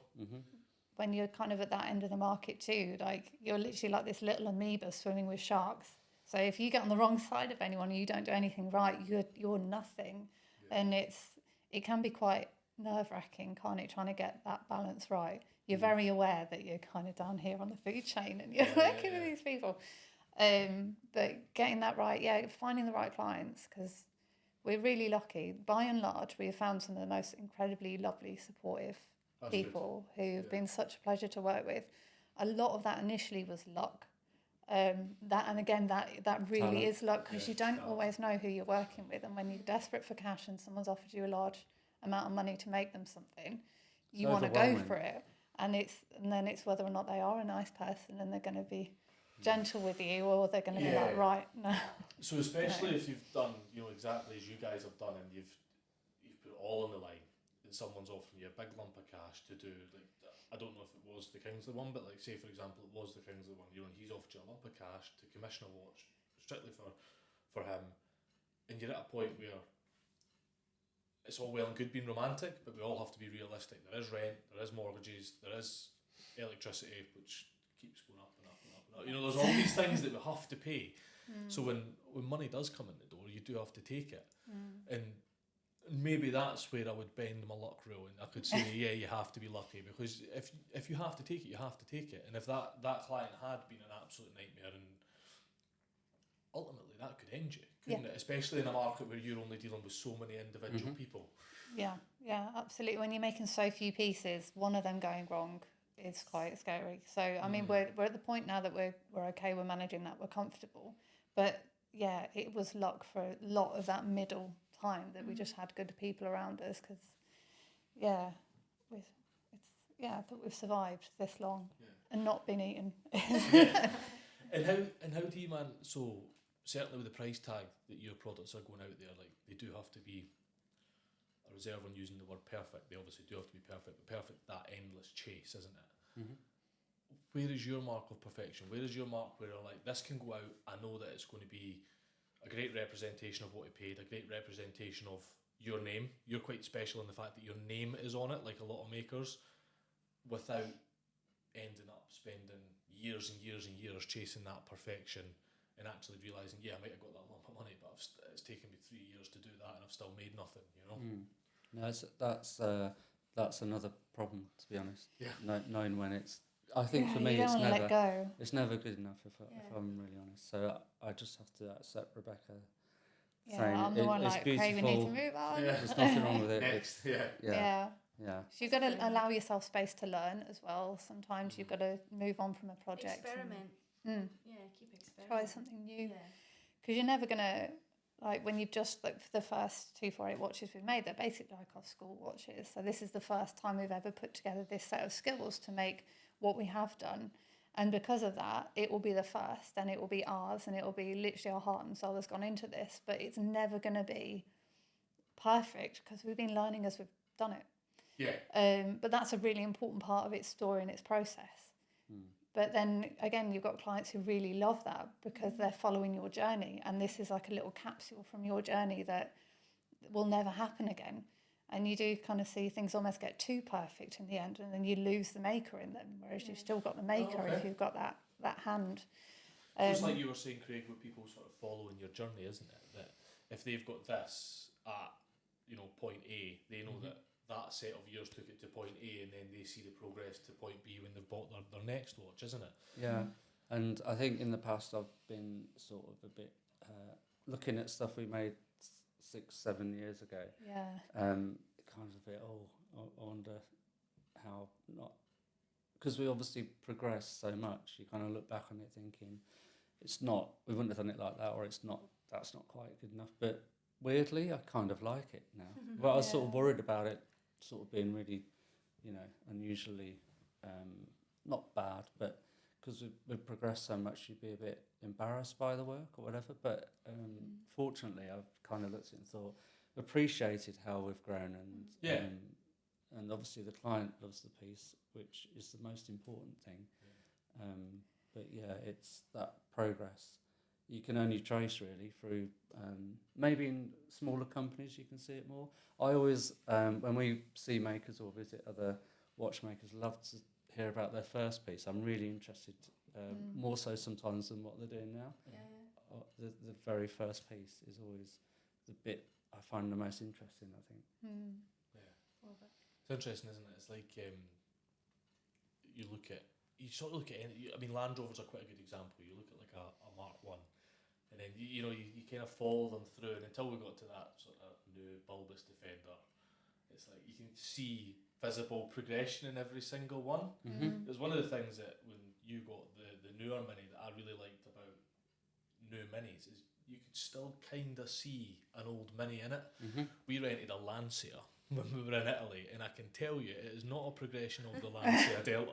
Oh really? Oh no. I didn't know. I The wondered new, what happened. the new Lancia is a shoebox with a leisure battery in it, calling itself a hybrid. Really? Oh man, it's I didn't know they were still going. yeah, they're a totally new thing, and Okay. they're just using the Lancia name, and I felt it was a real, like, having followed and loved rally as a younger lad. It's like the Integral, the Lancia Delta, the Integrale, and all that. They were like the pinnacle, they were amazing, and then you see a newer brand that's just totally butchered it. And I don't know why I got onto that, but it was just rubbish. It really annoyed me. The I cost understand thing, that. I understand I that. think the Defender's a really good example of what we were talking about earlier with if you want to change up your business model, you have to completely change what you're doing. They couldn't have made the Defender because it was about making it more profitable for the modern market, wasn't it? They couldn't keep hand riveting kind of the body of it, so they had to kind of, it was either had to stop or they had to completely make it compatible for modern engineering, and that And just visually accept that is was a new result. thing. Either you stop or you do And that, and that would be the equivalent of us going to CNC. You go from there. Yeah. It's interesting how those small little companies now that redoing the earlier Defender, sort of rebuilding them for phenomenal amounts of money, and people are paying for it. 'Cause they love People that. that are electrifying them now. Taking the old bodies and electrifying them to make it like ULEZ compliant and stuff like that, and there is a higher price tag on them because it's the older body, because it's a lived, existed, it's got a life, and you're breathing a second life into it. That seems to be quite and I suppose from the watch restoration thing, that must have been a whole buying phase in itself. People buying older stuff and restoring it. Yeah, his provenance. Yeah, it's nice to keep stuff going. It feels more environmentally friendly as well than scrapping things and making them again new. And the story in it, like I think one thing that's changed the industry a lot. We always used to struggle with people wanting to be restorers in watchmaking. Everyone wanted to be their own brand. And over the last few years, I've started to have more inquiries from people graduating who want to be restorers. That's what they want to be, which is really good to hear. And I think in the UK, a lot of that has come from the repair shop, because all of a sudden you've got celebrity restorers making this look really cool. And that actually you can be a restorer of these objects with amazing histories and have, like, the person who owns them will, like we've had people in tears in our workshop before, which then I'm usually in tears. They run of that, but it's like a really magical way to apply your skills that is just as valid and just as important. And I think it's raised people's awareness to the fact that actually this is a really cool career. You don't have to be a famous watchmaker. You can be a famous restorer and do it really well and change people's lives and keep these things going. So. And that's a whole job in itself, isn't it? I mean, you guys obviously do you do any restoring now? Yeah. Yeah, you still do restoring, so you've got the restoring and the making, but they could be two completely separate things, couldn't they? Yeah. So when someone comes and contacts you about the watch, watch in the build list, where does it all start? You've got a few that you do, like you mentioned the Kingsley. You've got a few that are your sort of off. I say off pegs as if they're obviously not off a peg. They're still custom built from the ground up. But you've got a few that you do. And as much of that, like brand new commissions, new designs, how does that all work? It's your own movement. It's your own. I think what's important to say about this is you look at Kickstarter and you look at sort of white label watches that are out there. This is very much not that, what you guys are doing. You know, you're making your movements from scratch, or like you said, sometimes there's vintage parts that you reuse, but this isn't watches as maybe the 99% of people think of a watch. You know, these are 99% is maybe a bit strong. These aren't the automatic movement watches, are they? These are, you know, manual wind, mechanical. Jewels are the pivots, is that right? You use jewels for the pivots. They're all, it's movement in itself, like movement on the wrist. That's what winds it up, or that's automatic. I don't know. I'm going to butcher this. I'm total luddite when it comes to watches. So explain to us they're wind up. So manual wind, you have to. In the traditional sense of a watch, as in if you're looking at early pocket watches when you used to wind it by key, and then earlier wristwatch. Well, obviously watches now as well, where you literally wind it every morning. Before you put it on. We just like manual wind watches. I think there's. I think that also lends itself a little bit to looking at our machines and us thinking about what could we make. And I think an automatic caliber would have been a technology step too far for us. Yeah, and what do we like as well? So we Manual look back wind. to like our favourite era of That English input. watchmaking to Actually having to, the watch, you can't just pick it up, put it on, go a off. product you need to think about. You need to like, you know you're wearing it, you've got to put something into it by winding it. And I think that's part of it having its own character, and I suppose it's, again, being a bit analogue about everything. So what does that design process look like? Oh, we have two ways of making watches now, which are tailor-made and 248. 248 is two watchmakers, 4 hands and an 8mm lathe. So that's our handmade movement. So we do everything pretty much on these machines. And then the tailor-made is where we use the recommissioned heritage calibers, and we make the case, we strip out the movement, rebuild it, make the dials and everything else to go with them. And so is that a vintage movement that you sourced from somewhere else that then you rebuild to that's the it. perfect Completely, spec? Still hand wound? Yeah. Still hand wound. Yeah.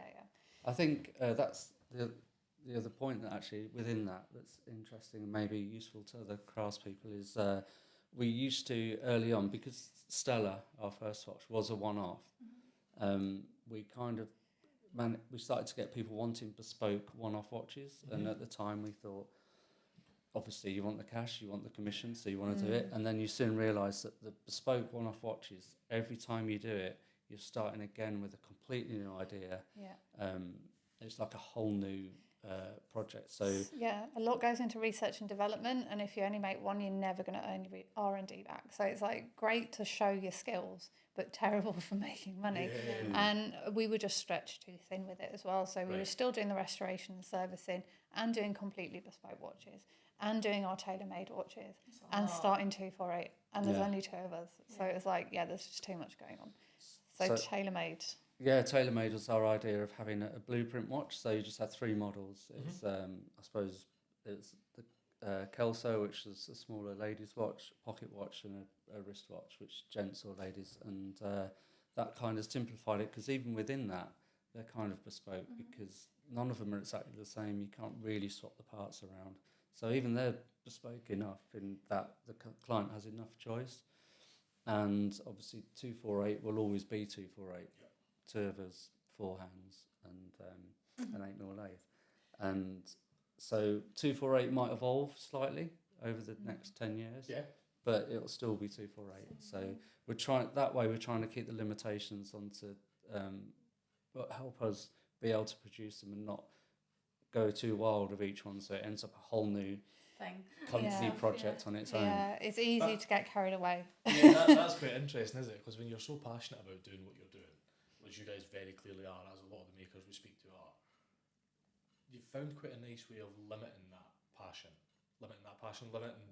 stopping it from running away from you. Because that could be definitely. very easy. Yeah, I mean, it's taken a while to get to that point as well, because I mean, some of the most dangerous clients are your loveliest ones that you get chatting with, and then they come up with something, go, oh, do you think you could try, have you ever tried doing something like this? And you're like, oh, because you really like them, and you're thinking, oh, I would actually really like to give that a go. Yeah. And then before you know it, you're kind of down this rabbit hole trying to figure out how to do something that you're not charged for. And That's interesting, the other not charged for. So whilst you might charge for a piece, all the extra little things that you think, oh, as part of the build we should do that, and then you realise all these little things that you've not charged for have actually half the build.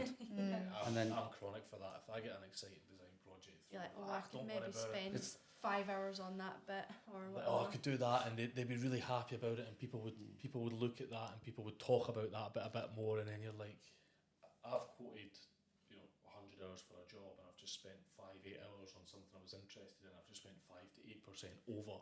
You know, and it's easily done, isn't it? Yeah, it really is. You're so passionate about the project, you're just like, it's still a business. Yeah.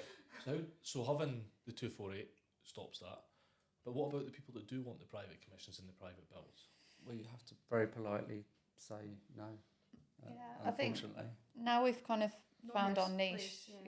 People want 248 as their kind of something that's completely unique. So now the first ones we made as a batch of 5, thinking economies of scale, it will make it easier to make 5 at once. Right. Which obviously when you're hand making something, it doesn't work out that way. You're just going to hand make 5 watches at the same time. So that's been a real challenge, trying to manage all of that. So going forward, we're going to do one at a time, one after the other, for the next 10 years. So we've got like 10 years of builds. And then at the end of that, we're hoping to be in a position that we can start to make what we want and sell it when it's finished. That's crazy thinking. Right, so that's the next progression. Yeah. That's quite interesting, isn't it? Like, hand built doesn't work like that, because I don't think any of us talk about that. We're all very like, oh, yeah, like what you said makes total sense on paper. Let's make 5 of the gears, because I know I've got 5 watches, 5 of the faces, 5 of the dials, 5 of the hands. It makes total sense. But like you say, when you're hand making, you've actually just done the same amount of time. You just happen to have been sat in the same place for 5 times as long. Exactly. Everything takes 5 times as long. So one thing I do want to talk about, one thing I want to credit, because it was my attraction to Struthers watches out with the watches. Illustration. Is your illustrations great? Thank you. Well, are you saying they're okay? They're absolutely fantastic. I think the attraction to Struthers was that, and it's actually why I was kind of prying about the sponsorship thing that you mentioned earlier on. I wondered, is that something the illustration side you use to sell the sponsorship or to sell the products initially? Because certainly starting out, you could put all that money into just making a watch and being like, look at this. Meanwhile, you're like holes in your shoes, no socks on. You're like, look at this, it's great. We sell things that haven't been made yet, which is another really hard that we don't have stock. Everything's made to order, so you have nothing to show people, which is another real challenge when you're selling something at a high price point, and the client's like, oh, can I come in and have a look at one? And you're like, well, no. We've got nothing we can change. Too busy, not in the office that day. You're buying air, basically, and you're trusting us to be able to make this. We did make a stock watch, and someone bought it because we run out of build slots, and I thought we didn't want to wait. We do have our stopwatch. Do you think they'd be interested? And they were over the moon that they could buy something that was literally just needed a bit of a freshen up in the service. And we just haven't had the time to replace it since, so we have just make one for yourself and always just have it. That's the plan. I'd love to make. That's the plan. It's funny, like you don't actually have one if you really. We will. You're wearing a Casio, aren't you? Yeah, calculator one. But we'll get there eventually. Hopefully one day. But it's like a builder's house is never finished. Mechanics car's always got something wrong with it. It's that thing, isn't it? But the communication so a lot of makers, certainly people that have moved to it in later life, go back to Barney or to Bart, the Free Ranger canoes, they've had experience in photography or in brand communication, but that illustration experience must have really helped in getting this. I'm always intrigued as to what makers have done before or how people can repurpose their skills if they're moving into making. I think you being able to turn out really beautiful concept illustrations is invaluable, because when you haven't got a product to show to be able to Yes. instantly demonstrate you've got hand skills, because that's what an illustration is. You've got skills. That's interesting. Never And thought of that. It's part of the romance of it as well, especially if you're sat with a client and you're good enough to just start drawing and start putting their ideas down, and they can see it There's an coming to instant trust life. there, isn't there? Yeah, you're creating it for them in front of them without having got a finished object to show them. The reality is probably my lack of IT again, though, because I could have probably bought a program and done a really lovely render. iPad and all the rest Yeah. of it. but Yeah. I people mean, would you, then- you see it in the watch world now. You see watches, and until Yeah. you look really closely, you can't actually tell that it's just, an incredibly So many watch good adverts are just CAD renders. files. Yeah, they're CAD renders. Really good photoreal CAD renders, because watches are really hard to photograph as well. So Yes. sometimes they do that even if the watch exists, just because it's so hard to photograph and get a really good angle of it. But It's yeah. interesting you saying that, like the being bad at IT. Like, if you'd had those IT skills, would you have been able to sell a handcrafted, beautifully made watch as well as you can by showing you can do the handcrafted sketch of said watch? Because I don't instantly, think if I you was could. I sitting feel like down you with can you, make that. Like, if I was sitting down with you and I was like, we were going through CAD sketch, it'd be like, knowing CAD, I'd be like, so this is CADed now. It doesn't actually make sense to go back and make it by hand. Like, why would you not just machine program it now? I think there's a, again, analog thing that really tailors to that. Yeah, I never Yeah. really. I think we just did it because I just thought it's easy to just get a pen out and some paper, and again, I suppose it is my time. You never charge for that either.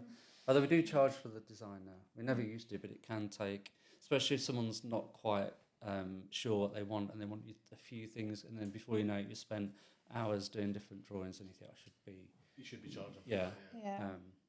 But I suppose for me, sometimes I don't think the drawings are good enough, but they seem to be happy they're getting some sort of idea of what it might look like.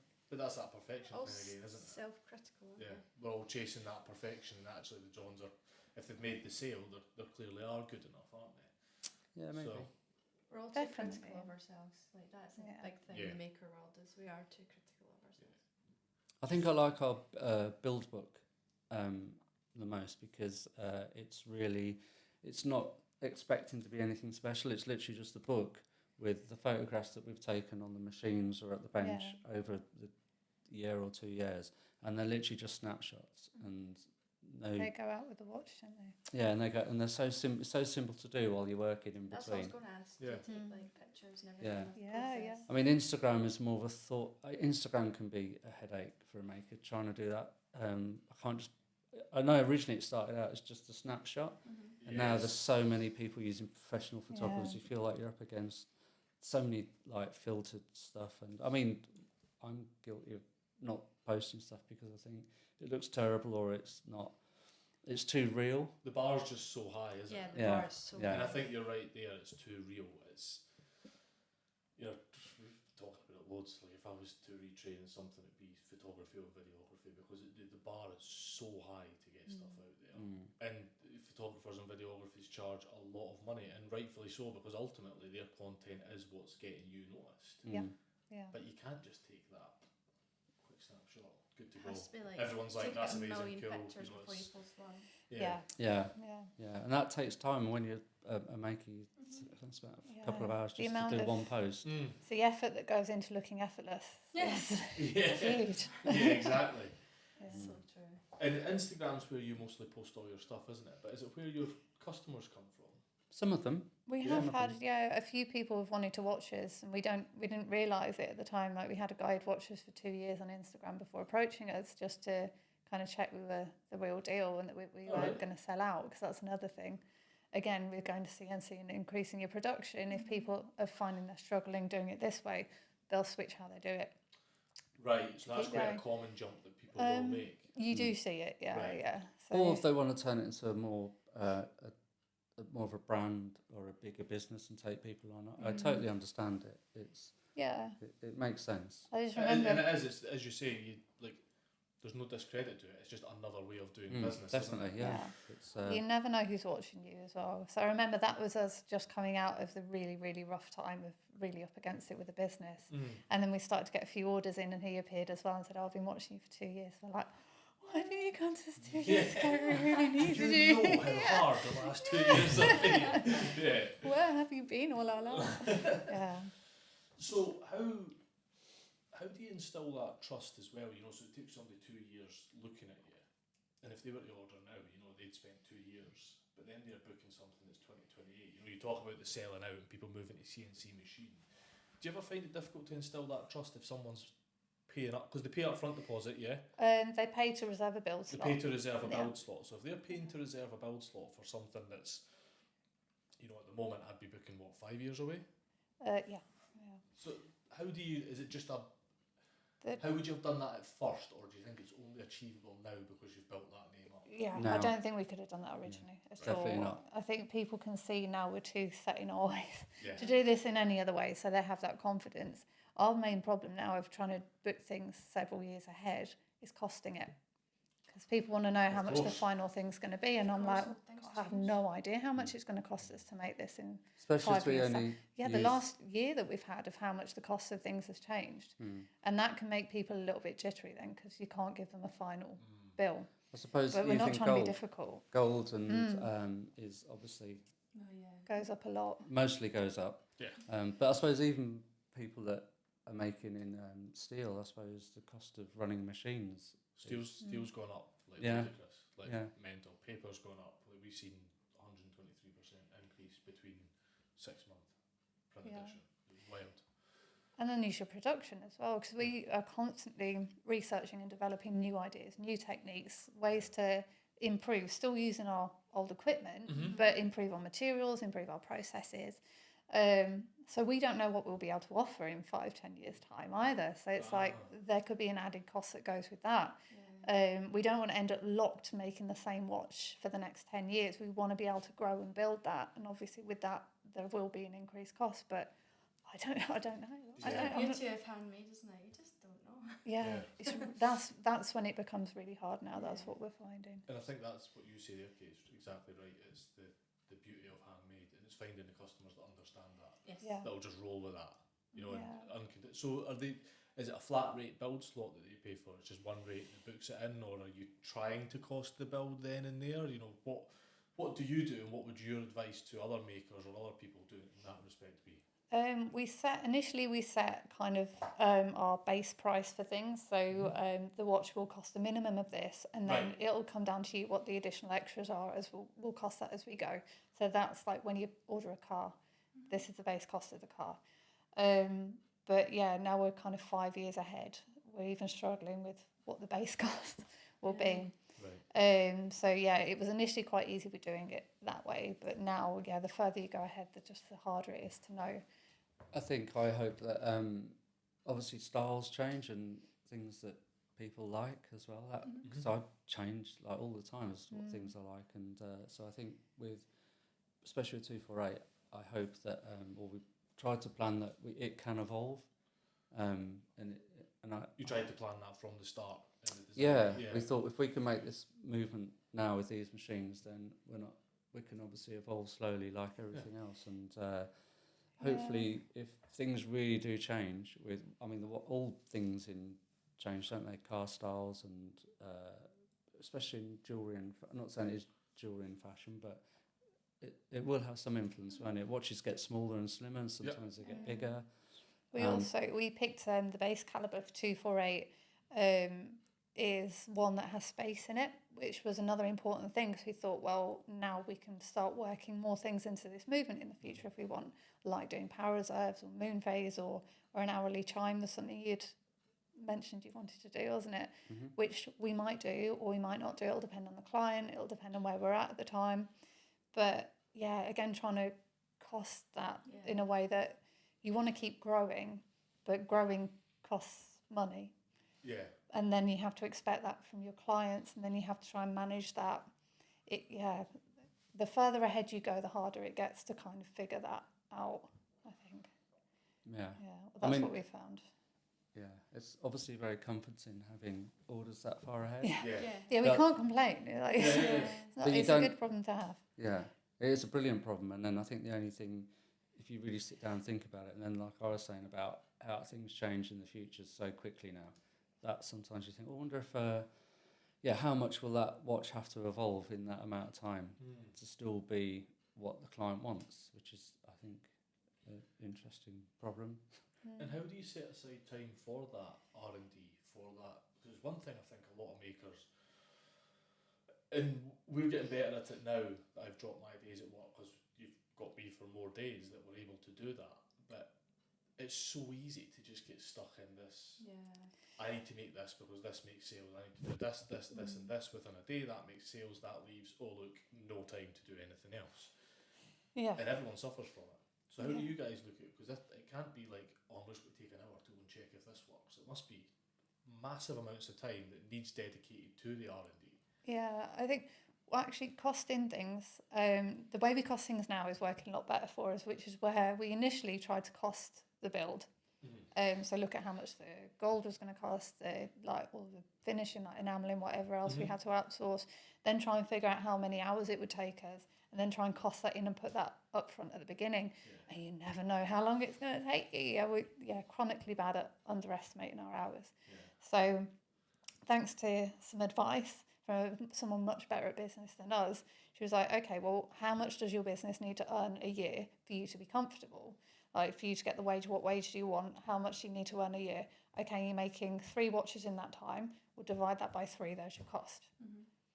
And I was like, oh, yeah. Yeah, of course. Strange, That's really strange good. how Yeah. simple things seem to just yeah. be right. As long as you're not Wages, too greedy. Yeah. And you've got to still, because I think even as a maker, you kind of think, well, earning this much would be comfortable for us and not, you know. Yeah, and you've still got to look at where the maths takes you out and, like, is that going to also cover the material cost for you producing this too? So make sure that's all factored in. But if you know roughly how much it costs you to make things, and then you know how much you need to earn a year to keep your business comfortable, that's another good way of working backwards to figure out how much you should be charging. So that was like revolutionary for us thinking about it in that way. And like yourselves, busman's holidays, so taking the computer with us to a cabin in Wales. Yeah, and that was one of my questions, like how do you manage like work-life balance? Like, we really don't. Yeah. It's a it's good. like I'm glad you snap. brought it up. Snap. Yeah. Well, you're in it together all the time. You can't Yeah. stop. Even like when we go out for a meal together, that's us. it's it'll end up. Yeah, you think Like other this- couples must be looking at you, thinking you're very either weird, rude, or boring because Yes. you'll be there on your phone, to computers Yes. out, looking through socials, like doing Yeah, things. like we'll be talking about something and then Jack will, I need to Google it, and then we'll be both sitting on Google and try to find the answer, and it's like we must look so boring. And you know that you're not. You know that Yeah. like, you're both just fully invested in something, don't you? Yeah. Or you do that one where you're like, I'm gonna leave the phone in the car, and you get out to the restaurant, and you're like, so what else do we do? Yeah. And then we just talk about ideas for the future for the business, and Yeah. you write it down on a napkin or I something. was just like about that. saying, then you can Google it when you get back to the car. Exactly. Yeah. Exactly. Yeah. We did some of our best work on I know it sounds weird on holiday, but Yeah. we did take the whole of the Apple Mac with Illustrator on it Yeah. and set it up on the table in this little cabin, and we designed a watch case, didn't we? Yeah. Or I drew it on paper and then Rebecca made it work Yeah. on the I did them. 2D. Yeah, that's it. Like, so I do the more mathematical side of things now, which, having done maths at school and hated it and thought I was terrible at maths, I would not have thought that I would be doing it now every day, and it makes total sense to me. Actually, Again, the way it's taught at school doesn't relate to application in the real Anything. world. Doesn't relate to anything. Yeah. Not an answer on a textbook. Yeah. So that's how you build in time costing wise. But what about actually setting aside time to do the R&D? We include that in that. So that for us, part of costing the build is we know we're going to have to spend a certain amount of time developing something new. And we do also work every hour under the sun. Part of it comes from that too, but we know within a build that we're going to be spending a good month of that just playing around with stuff. Right. And for any maker, I'd say running a business, doing a lot of R&D, make sure you're getting your R&D tax grants will help you too, because that will help pay you back. So there have been some very generous R&D tax you can claim back over recent years. Yeah. So make sure you're making the most of any opportunity like that. Speak to your accountant. Yeah, Maverick was Maverick. I keep calling people by their business names. Jordy was talking about that on Friday there. Great accountant. They helped him with the R&D tax grants and Digital boost and everything. It was like yeah, there is a lot out there for help if you go searching. Yeah, it's invaluable because some of it, I mean, you really will never get it back as well. When I think of all the things that we've made to trial that just haven't worked out, and we've just got drawers of bits of scrap metal that were supposed to be things that didn't quite work. It's hard to get that back, especially when you're still kind of at that growing phase and you've not run anything to production yet. If you've been making the same thing for like 5 years, it's quite easy, you know where you're at with it. But if you're kind of growing as you make, then it is tricky. Do you think that's important though, growing as you make and setting aside that growing time? So you're setting aside a block of, say, a month within a build. Yeah. Do you think that's important? Do you think that keeps sort of fire alive within what you're doing? It is for us. I don't think you have to do that, but I mean, for us, certainly, I don't like feeling, maybe this is, I was about to say this and I've just had an epiphany. I don't like feeling comfortable. I don't like getting complacent. I don't like thinking, okay, well, this will do, and this is all it'll ever be. I always like to feel like we're moving on to the next thing. I think you're a bit like that too, aren't you? Yeah, but sometimes it can be a bit of a, especially with creative people, a bit of a problem if you're in the middle of a fantastic project, and because the next thing is always more exciting as well. Yeah. Yes. Can be. Chasing butterflies. Yeah, I find the first 30% of a project super exciting. I can do it like that. And I'm like, oh God, what's in it? You know, I'm already thinking about the next thing or the thing after the next thing. And I find completing things quite difficult for that reason. It shouldn't be a negative thing though. I think it's positive because you're always excited about the next thing. But I think it's having the discipline to keep invested in the thing you're doing at the moment as well. That's the it goes in hardest thing. peaks and troughs, doesn't it? 'Cause you're really excited at the beginning, and then you get to that slog point in the middle where you're just working really hard and you can't quite see the end yet. And then you actually get to that point, you'd kind of come over that false peak of the hill and you can see the summit, and you know that this is going to be really cool. Stick at it. Yeah. Through the hard bits. Yeah. So we talked loads about the watch side of things, but Rebecca, you not released yet. 27th of April in the UK. 27th of April in the UK. Yeah. Is it going overseas as well? Yeah, so we've got 27th in the UK, we've got 13th of June in the US. I'm just waiting on dates for German, Italian and Dutch translation at the moment. Oh wow. Which for my book illustrated by the fabulously multi-talented Craig Struthers. Which is why I wanted to make sure I'm touching the illustrations. The illustrations in it are fantastic. Thank you. Thank you. They're playful. I like to describe them. Yeah, Archie, our dog, makes it in, obviously. Yeah, most does. important character in the book. Yeah. And the Canada Gooses. Yeah. Who are to the dog. So it's Hands of Time. Yeah. Written by yourself. Written by me, yes. Illustrated by Craig. It's very personal, which I Yeah. We did the first little chunk of it as we came in, and it's a real nice understanding as to how you got here. So it's... Which not everybody will know. It's also coming out an audiobook, we should mention that. It will be, yes. Coming out an audiobook. At the same time, yeah. They're released together. Yeah, and what I think for me was really important about it, not that it should be important because your work speaks for itself, but things like your PhD in horology, you know, and all your qualifications in horology as well, and it's like, this isn't just we've tried it, or we happen to be good at it. You know, you guys have really sunk your life into this, and I think the book's a really good example, just in the first 20 odd pages that we managed to get through of that. What was putting the book together like? Firstly, thank you. That's very kind of you. I love writing. I suppose that's where the PhD came from. And in total, I think I spent about 13 years at university doing different things. So much for that dropping out halfway through my A-levels. Are you sure you're ever going to achieve anything? Which is another thing I'm really passionate about. Drops out, I hate academia, 13 years later, still there. Yeah, exactly. They can't get rid of me now. I lectured for a while as well. So, but the idea you need to get good A-levels to go to uni. You don't even need A-levels to go to uni if you find your own way to it. And I did a PhD and I don't have an undergraduate degree, so I didn't even need a bachelor's degree to go on and do this. You don't have your undergrad and you've done the PhD? No, I went straight up. Well, we did 3 years horology. I studied gemology for a year afterwards and then did a master's. So there are like translatable skills.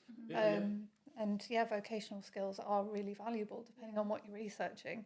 I mean, vocational skills can be more valuable to what you're studying than having done an academic degree in it. Yeah. which is certainly what I found for my PhD, because that was researching a kind of very early forgery, so the emergence of commercial forgeries in watchmaking in the 18th century. And I researched them by taking apart the surviving watches and studying them for hidden marks, hidden names, little details that could help me figure out how they were being made, who was making them. And yeah, it's kind of like a detective hunt for these forgeries through 200 years and across Europe, smuggling things across borders and in chests on ships crossing the channel and stuff. But I couldn't have done it without being a watchmaker. It wouldn't have been possible. Yeah, and this is the interesting thing about the PhD, because I think a lot of people do look at PhD as just being very academic, writing based. You know, what you've just described there is a very like you couldn't have done that without doing the physical side of it, without you guys both being watchmakers, without being fully engulfed in what you're doing. And that must have added a whole other layer to being able to write that PhD. Yeah, I'm describing the book as like my ode to craft, because it's lovely being able to write, and I genuinely take a lot of passion from writing, and I have a lot of books, as Craig will attest to, which Lots I do of need books. all of them. So being able to kind of bring all of that together in something that I was already so passionate about was just, it's a real pleasure being able to do it. Yeah. I think. It's true.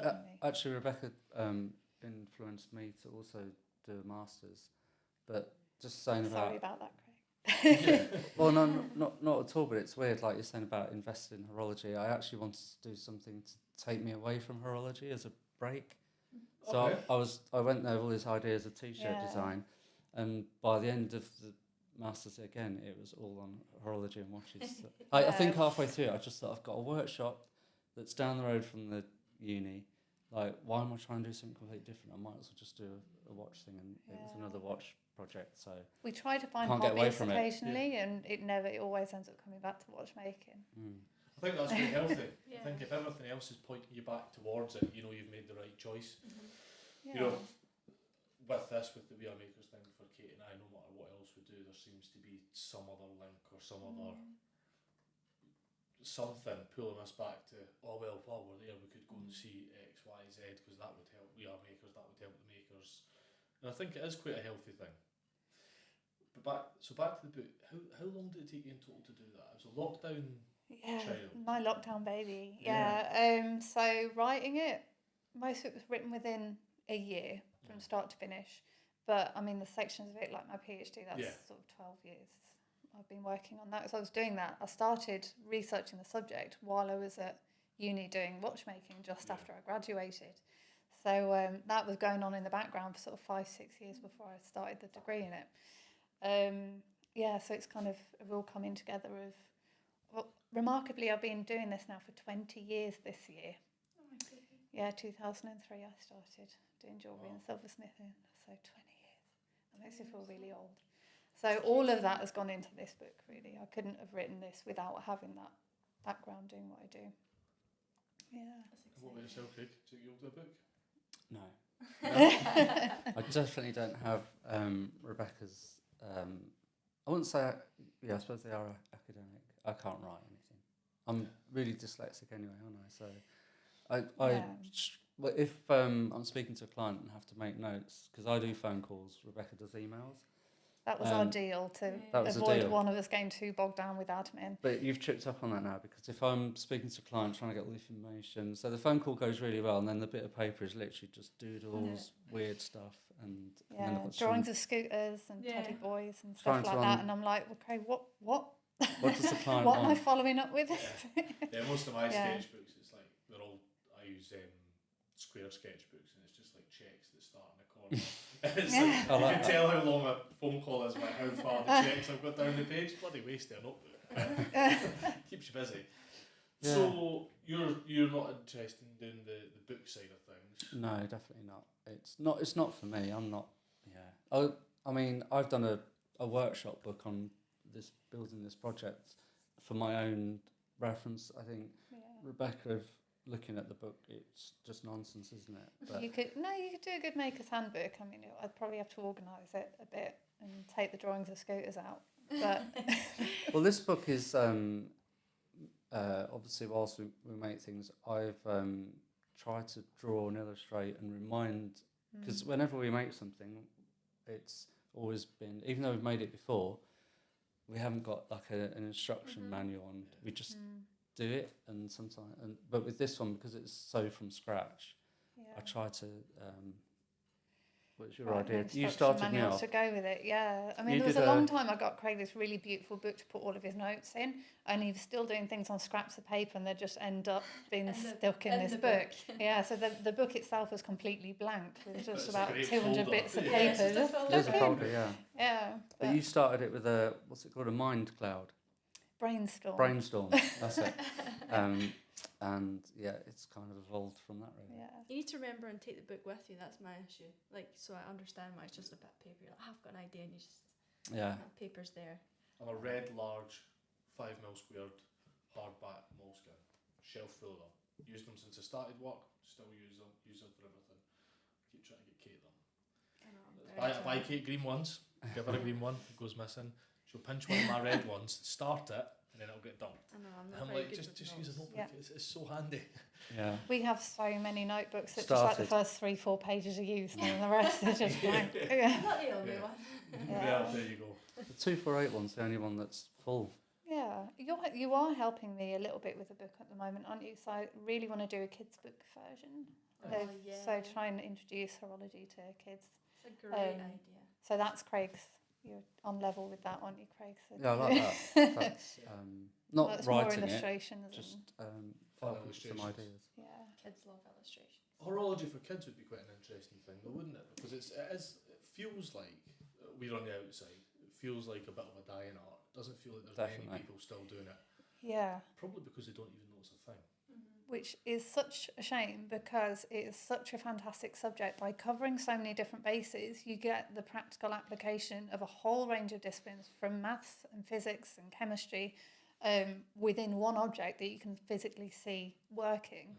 There's so many bases within the curriculum that are covered within horology, but it's just not used in the classroom as a way to teach kids. You don't have to be a watchmaker or a technician either. There's so many angles within the industry, from journalism, blogs, and sales, but design, working in a big company and working in design is just huge, a huge industry. So I don't know watches at all, but Shaka Social, who we done a bit of work with, we're also working with the guys that do the About Effing Time podcast. Yes, and I'd gone on to watch their podcast and was amazed by the following and the depth of what they would do. I only watched the one episode, but it's like, it is a whole community, it's a whole thing in itself, isn't it? It's a whole sort of genre culture of people that are just daft about watches. Yeah, it's huge. We didn't realise when we set out in it, we're just doing our own thing. We were kind of oblivious to a lot of it, weren't we, for a long time. We still are in a way. Yeah, we're still kind of you in our own really bubble. Look at influences, like we talk about a few people. So like, what do you get your influence from? Yeah, so that's a good question. So there is always this love-hate thing. Is it a love-hate thing? I don't know, with external influence. Because external influence can really leach into your work, like unknowingly, or having no external influence and just doing it yourself. Yeah. How do you guys deal with that? I suppose our influence, I was going to mention, like with business and stuff, when they say who's your competition, our competition isn't other watchmakers, it's other artisans, craftspeople, things like that. So it'll be between one of our watches or a painting or a new car or something like that. And it's the same, weirdly, that's the same place that we look for our influence from. You mean your competition as in where people would spend their money? Yeah. Right, okay, that makes sense. Yeah, and weirdly it's the same place that we look for our inspiration from as well. We don't look at many other watchmakers, but we do look at other craftspeople. And after the things they make half the time, but looking at them and how they're kind of presenting their work, how they're running their social media or websites, things like that, how we might be able to incorporate their work in what we do as well. There's quite a few different sort of craftspeople, cabinet makers and things too for our boxes. So really our competition is our inspiration, but it all kind of... And inspiration is mostly vintage and antique pieces. Oh, yeah. Which is where your real love for it all started, isn't it? Yeah, it's definitely with old. I think the good thing about older things as well, they're kind of timeless. It sounds cheesy, but I feel like some of the classic pieces from 150 years ago haven't really, not aged, but they still look classic because they got it right first time. Yeah. So I don't want to reinvent the wheel or anything.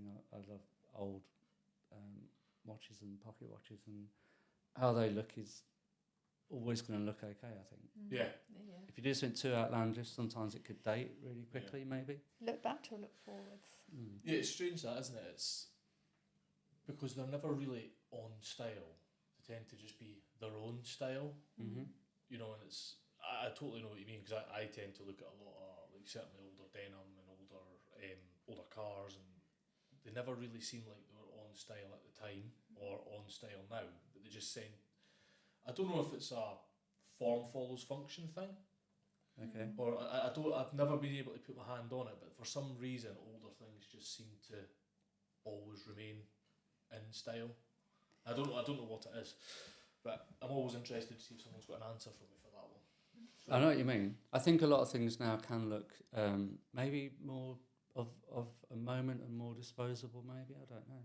I think it's very easy to over-engineer things today because we've got so much available to us. We really can throw everything into it and take it too maybe far. exactly that, because everything is kind of available now, and even with, like, going back to the CNC thing, it'd be so easy to be like, oh, we could just do all this because if we've done it CNC, and it's like, I can't remember who says it, but good design's not about adding everything you can, it's about taking everything you can away from it. Yeah. And it's the sort of rawness of older stuff that just works. Like, there'll be nothing in your old pocket watches that doesn't have to be there. It'll just be what it is, excluding maybe some engraving or some maker's marks. Yeah. I want to quickly go back to the workshop book though. So the workshop book that you've got, do you think you ever would publish it? Put it out there? I don't know if would it be interesting? It's a bit How of to make 248. We are in the process. One of the things we're doing, we're going on holiday soon, and one of the things we're going to be doing on holiday is writing up finally your case making notes, which I'm putting on a website called the Watchmaker's Cafe, which is our way of giving back to other watchmakers. So Craig did a scholarship to learn watch case making, which unfortunately we lost the last specialist watch case maker, passed away year before last.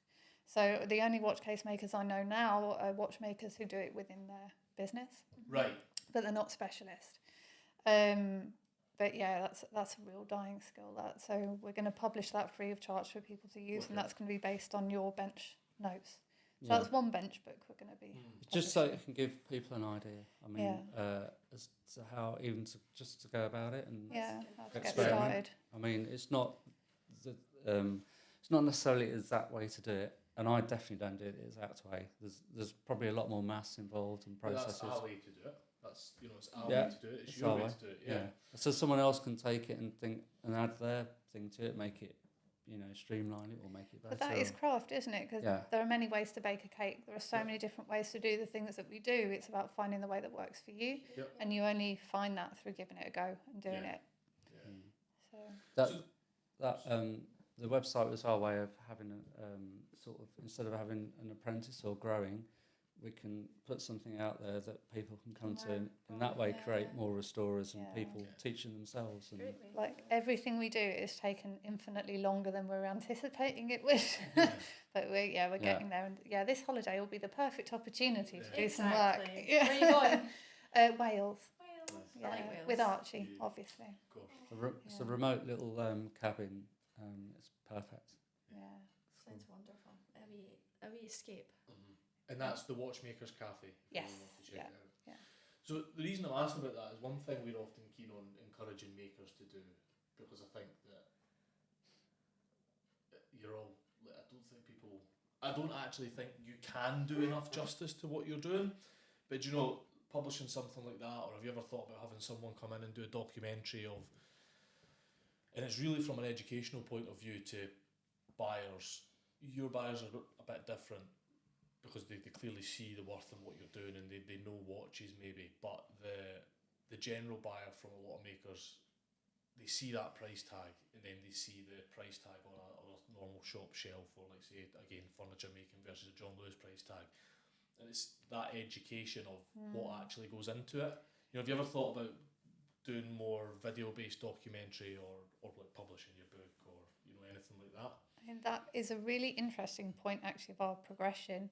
Of that, for a long time when we first started offering tailor-made and we first started out making our first in-house watches, getting people to the workshop was our best way of selling a watch, because until you've got the reputation, people know what you're doing. They've seen even just photographs of your work out there, they've seen photos of your workshop. They don't know what you're doing, if you're really doing it. They don't know they can trust you yet. So it took us for a long time, the only real way we could sell, because that was all UK based pretty much then. People would come to our workshop and then they could see the tools and equipment, and then they would trust that we are who we said we were. So there was a lot of that before we got to the point we're at now. And I mean, we've done a few little film things. I'd like to do more. Yeah. I'm probably too awkward on camera. That's probably why I don't really do it. I'm quite, I don't know. You're really good at coming across, I think. You're very photogenic, Craig. I think I'm happy to do my little book scribbles. Just putting it online somewhere. Yeah. And that's the thing about online, isn't it? You can, like, if you're not comfortable in that, you can just do your thing and then just and get it out there. So the bringing people to your workshop, is that something you would recommend to other makers to do as well? Certainly if you're in that kind of end of the market, that people, there are a lot of people, there's a lot of smoke and mirrors now, especially with the days of the internet, because you can do so much digitally that it's very easy to say you're doing things when you're not really, and buyers are very wise to that now. You know, why would they want to spend 5 times as much as it would cost them to get something off the shelf on a product that might also be off the shelf? You don't know whether or not that person's a real deal. So getting them to your workshop is the best way of showing them that you're really making there is a workshop behind your online presence. Especially if you've got a product you're selling, say you're making a woven basket or something, it's very easy to go down the route or find yourself, so we did this even with our watches, of treating it like a product, and it's not a product, it's a work of your craft. And you see websites selling things, you think, right, I've got to sell, so I've got to make it look like it's for sale. So we had photographs of watches on white backgrounds rode up of these are the different dial combinations and case combinations and stuff, and before you'd know it, you just look like every other site out there that's not handcrafted at all. So you lose the story if you're not careful. Whereas getting people to the workshop is the best way, and having photos and videos and stuff from your workshop to dirty hands. It's the best. Our whole publication is based on hands. You know, and that was exactly what you said there, was our whole ethos. You're not necessarily buying the product, you're buying, in a lot of cases, and certainly in your guys' case, a massive chunk of that person's existence on this earth. You're buying a massive chunk of their life. Yeah, like literally with some of our watches, the ones we've just finishing now, with 6 years. Just over 6 years of our lives. Some people don't stay married for that long, do they? But it's the other thing about the workshop visit's good, but also knowing when, because sometimes you can get people that literally just want a day out in your workshop and don't realise that you're earning a living, and that can be a real trick to balance, because it's hard when your job is someone else's hobby. They don't always necessarily see that, you are really happy to be talking to them. It's always lovely speaking to someone who's passionate about what you're doing, but you do have to, pay the bills. And you can't just stand around chatting all day. And when what you do is quite interesting to people, people want to come and visit. And we do get requests for like tour groups to come round and stuff. Really? And which would be very cramped. There's not much to see. It's literally it works really well with big, like big companies, I think with big brands it really works well, because there's someone that can walk around while everyone carries on working. But when it's just 1 or 2 people, it is. You can't really afford to do it. Unless they're obviously a genuine client. That's different. Yeah. So we've covered loads. What's next for you guys? What's the future look like? 10-year plan, hopefully with a few more holidays. Spaced in that, and another dog, possibly. Is that what you meant? We can go with that. So what's next for Struthers watches? You know, is there anything on the horizon that's really feels like you've ticked off so much in the short time you've been doing It's that 10-year plan, 10 isn't it? years, yeah. It's weird thinking back that it was 10 years ago. It's both flown by, and yet it's been a lot of craft. So it's 10 years of 248, Mm-hmm. and then it's we together, myself and Rebecca will make one-off pieces. Yeah. They could be pretty much, obviously there'll be a timepiece, but they could be from wrist pocket to even a sort of objet. Yeah, I like objet. Would you do another solar system like you done? Oh, back I'd in the love day? to make an orrery. I really want to What make are a they called, fine sorry? jewel. Orrery? Orrery. Yeah, I was trying to Orrery. pronounce it. Orrery, Yeah. yeah. I'd love to make another orrery, a proper one this time, the one that actually works. Yeah, things like that. I think we nearly did it the wrong way round, which is a really easy thing to do when you're creative. So we started out with ideas of things we wanted to make and started making them without actually having any means to sell them, Right. which is what we had to kind of rein back in on and think, okay, like you can't just do it for the love of doing it. You've got to have an end market. So that's how we got into the tailor-made and then 248. Whereas now this will allow us to build up that reputation and an audience that when we go back to making the things that we want to make because Somebody we want to wanna make buy it. them, Yeah. someone want to buy it. So I think you can do that, but you need to build up to be that level. You've got to not let yourself get carried away at the beginning thinking, oh, this will look amazing, I'm just going to do it. I'll figure it out later. It's a good tip. Yeah, and do you feel it's that reputation, that sort of standing within your craft that will allow you to just experiment things? Because people won't necessarily be looking for an orrery, but they'll be like, oh, they're following you guys, you'll see that you're doing it and they'll want it because they're buying into you rather than buying into the fact that they want a big mechanical solar system. Yeah, definitely. And That sounds it's too investment confident, too. I mean, there's a lot of investment in independent watchmakers. Yeah. So we know someone recently who bought a watch from a very famous independent watchmaker in 2008-9 was it, for about 40,000 and sold it recently for over 400,000. Wow. So yeah, and unfortunately there's no equivalent of like your music rights or royalties for artisans because the maker doesn't get a cut of that. But people see that and they see the investment and think, okay, well if I spend this now, 5-10 years time, it will be That's worth insane. potentially Wow. better than money in the bank if That's- you've got the money to spend on it. Yeah, that's just one example. There's many with independent Yeah, watchmakers. that's not uncommon at all. in Switzerland and even Germany, I think. Yeah. There's examples very similar. Sort of. Especially with waiting lists. I mean, Rolex famously have their waiting lists with things like the Daytona. You can buy the watch, literally walk outside and sell it to another dealer for more than you've just paid for it, literally half an hour ago. So people don't have to wait on the waiting list. They'll pay extra just to cut out the waiting list. And just buy your waiting list slot. That was a big thing when Bugatti released the Chiron. Yeah. People were selling the waiting list slot for Yeah. double the price of what the car was list price. It's mad, isn't it? Yeah. So will you stop the 248 entirely at the end of that 10 year? It might just evolve considerably. No, maybe. Maybe Yeah, we haven't really yeah. discussed it. I'm open, to be honest. I've got ideas of things I want to make. It Really feels wanna like make. having the last 248. I wanted come to out stop here it. would be- stopping it. Yeah. And I think I'd want to just, that's us. We're done with the 248. You might do something else, of course, but this is the last one. This is it's almost the opposite in number 0001, isn't it? It's Yeah. finish. This is it. Done. Yeah, I like to have a stop point, and then I think that was because we were saying earlier about I like things that you can't access anymore. Yeah.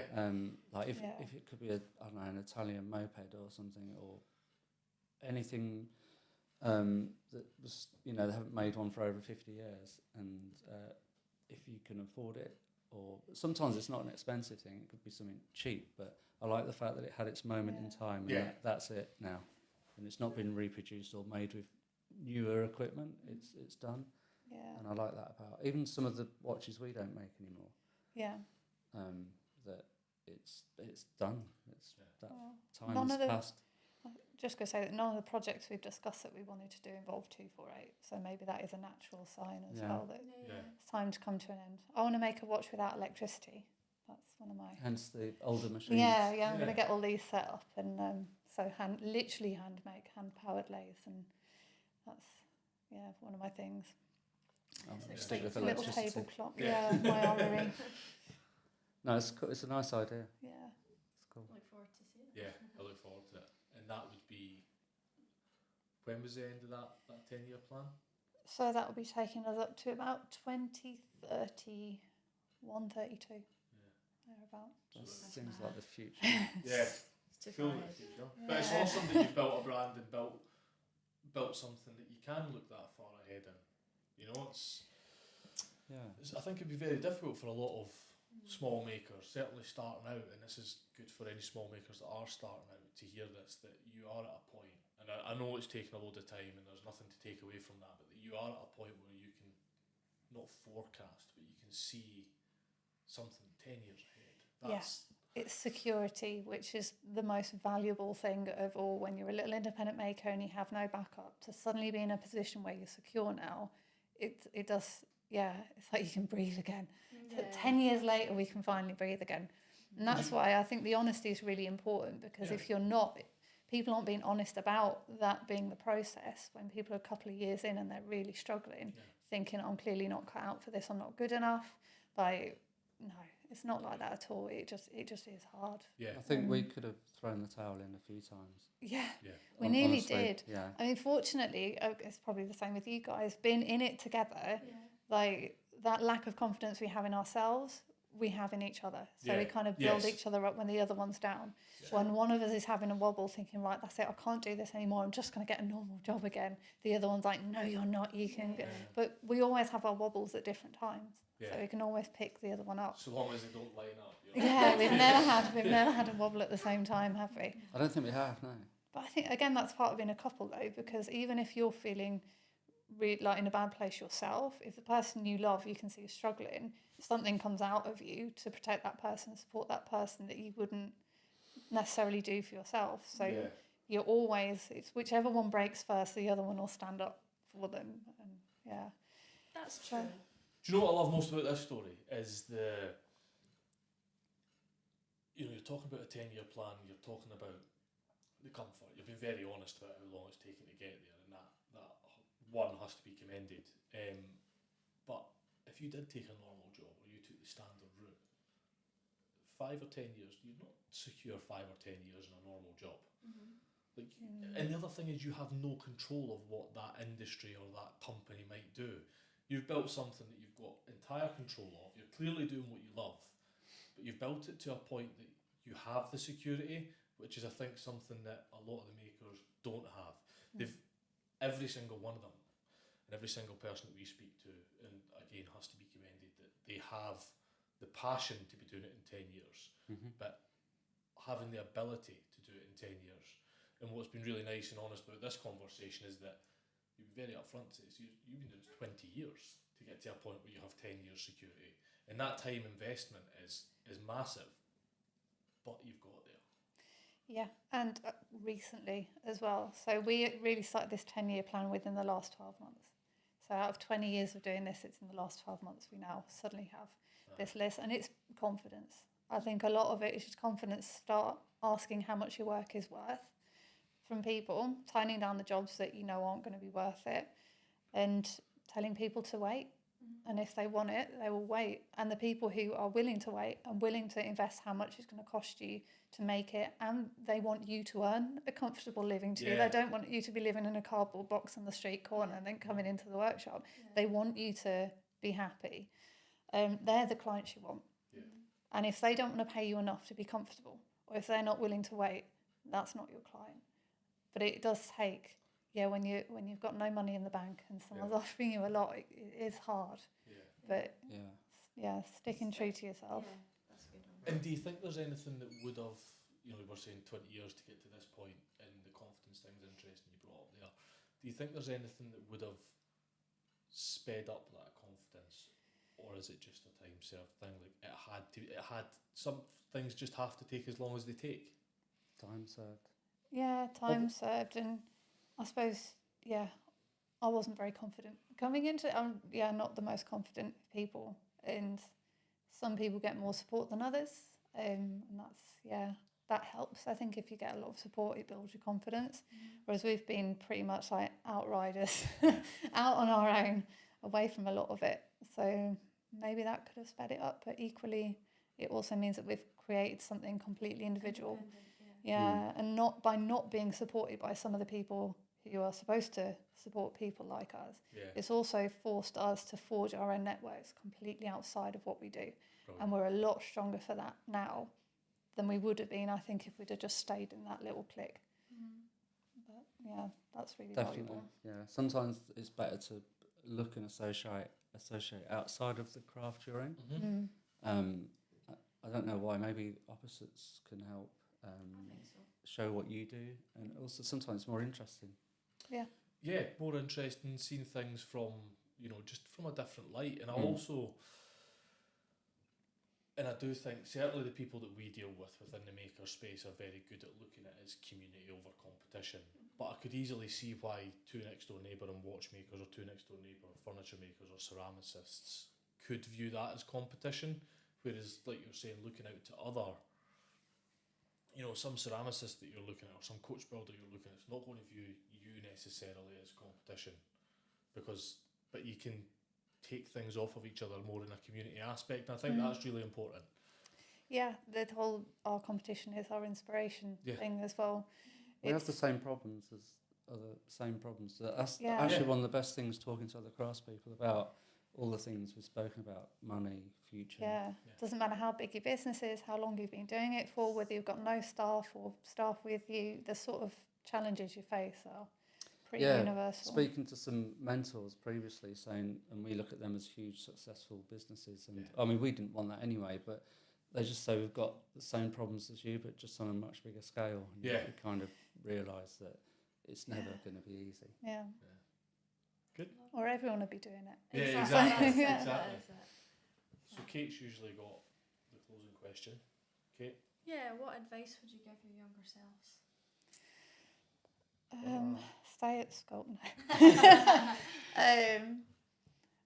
I wish I'd been more prepared for how hard it was going to be, I think, because you really do. That's a confidence that you really start to doubt yourself and your ability when you're struggling that hard for something, and you see everyone else you think is a lot more successful than you.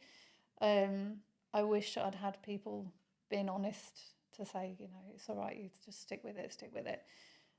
I think, it's easy to be hard on yourself if things aren't going the way you want them to quickly. Yeah, of course.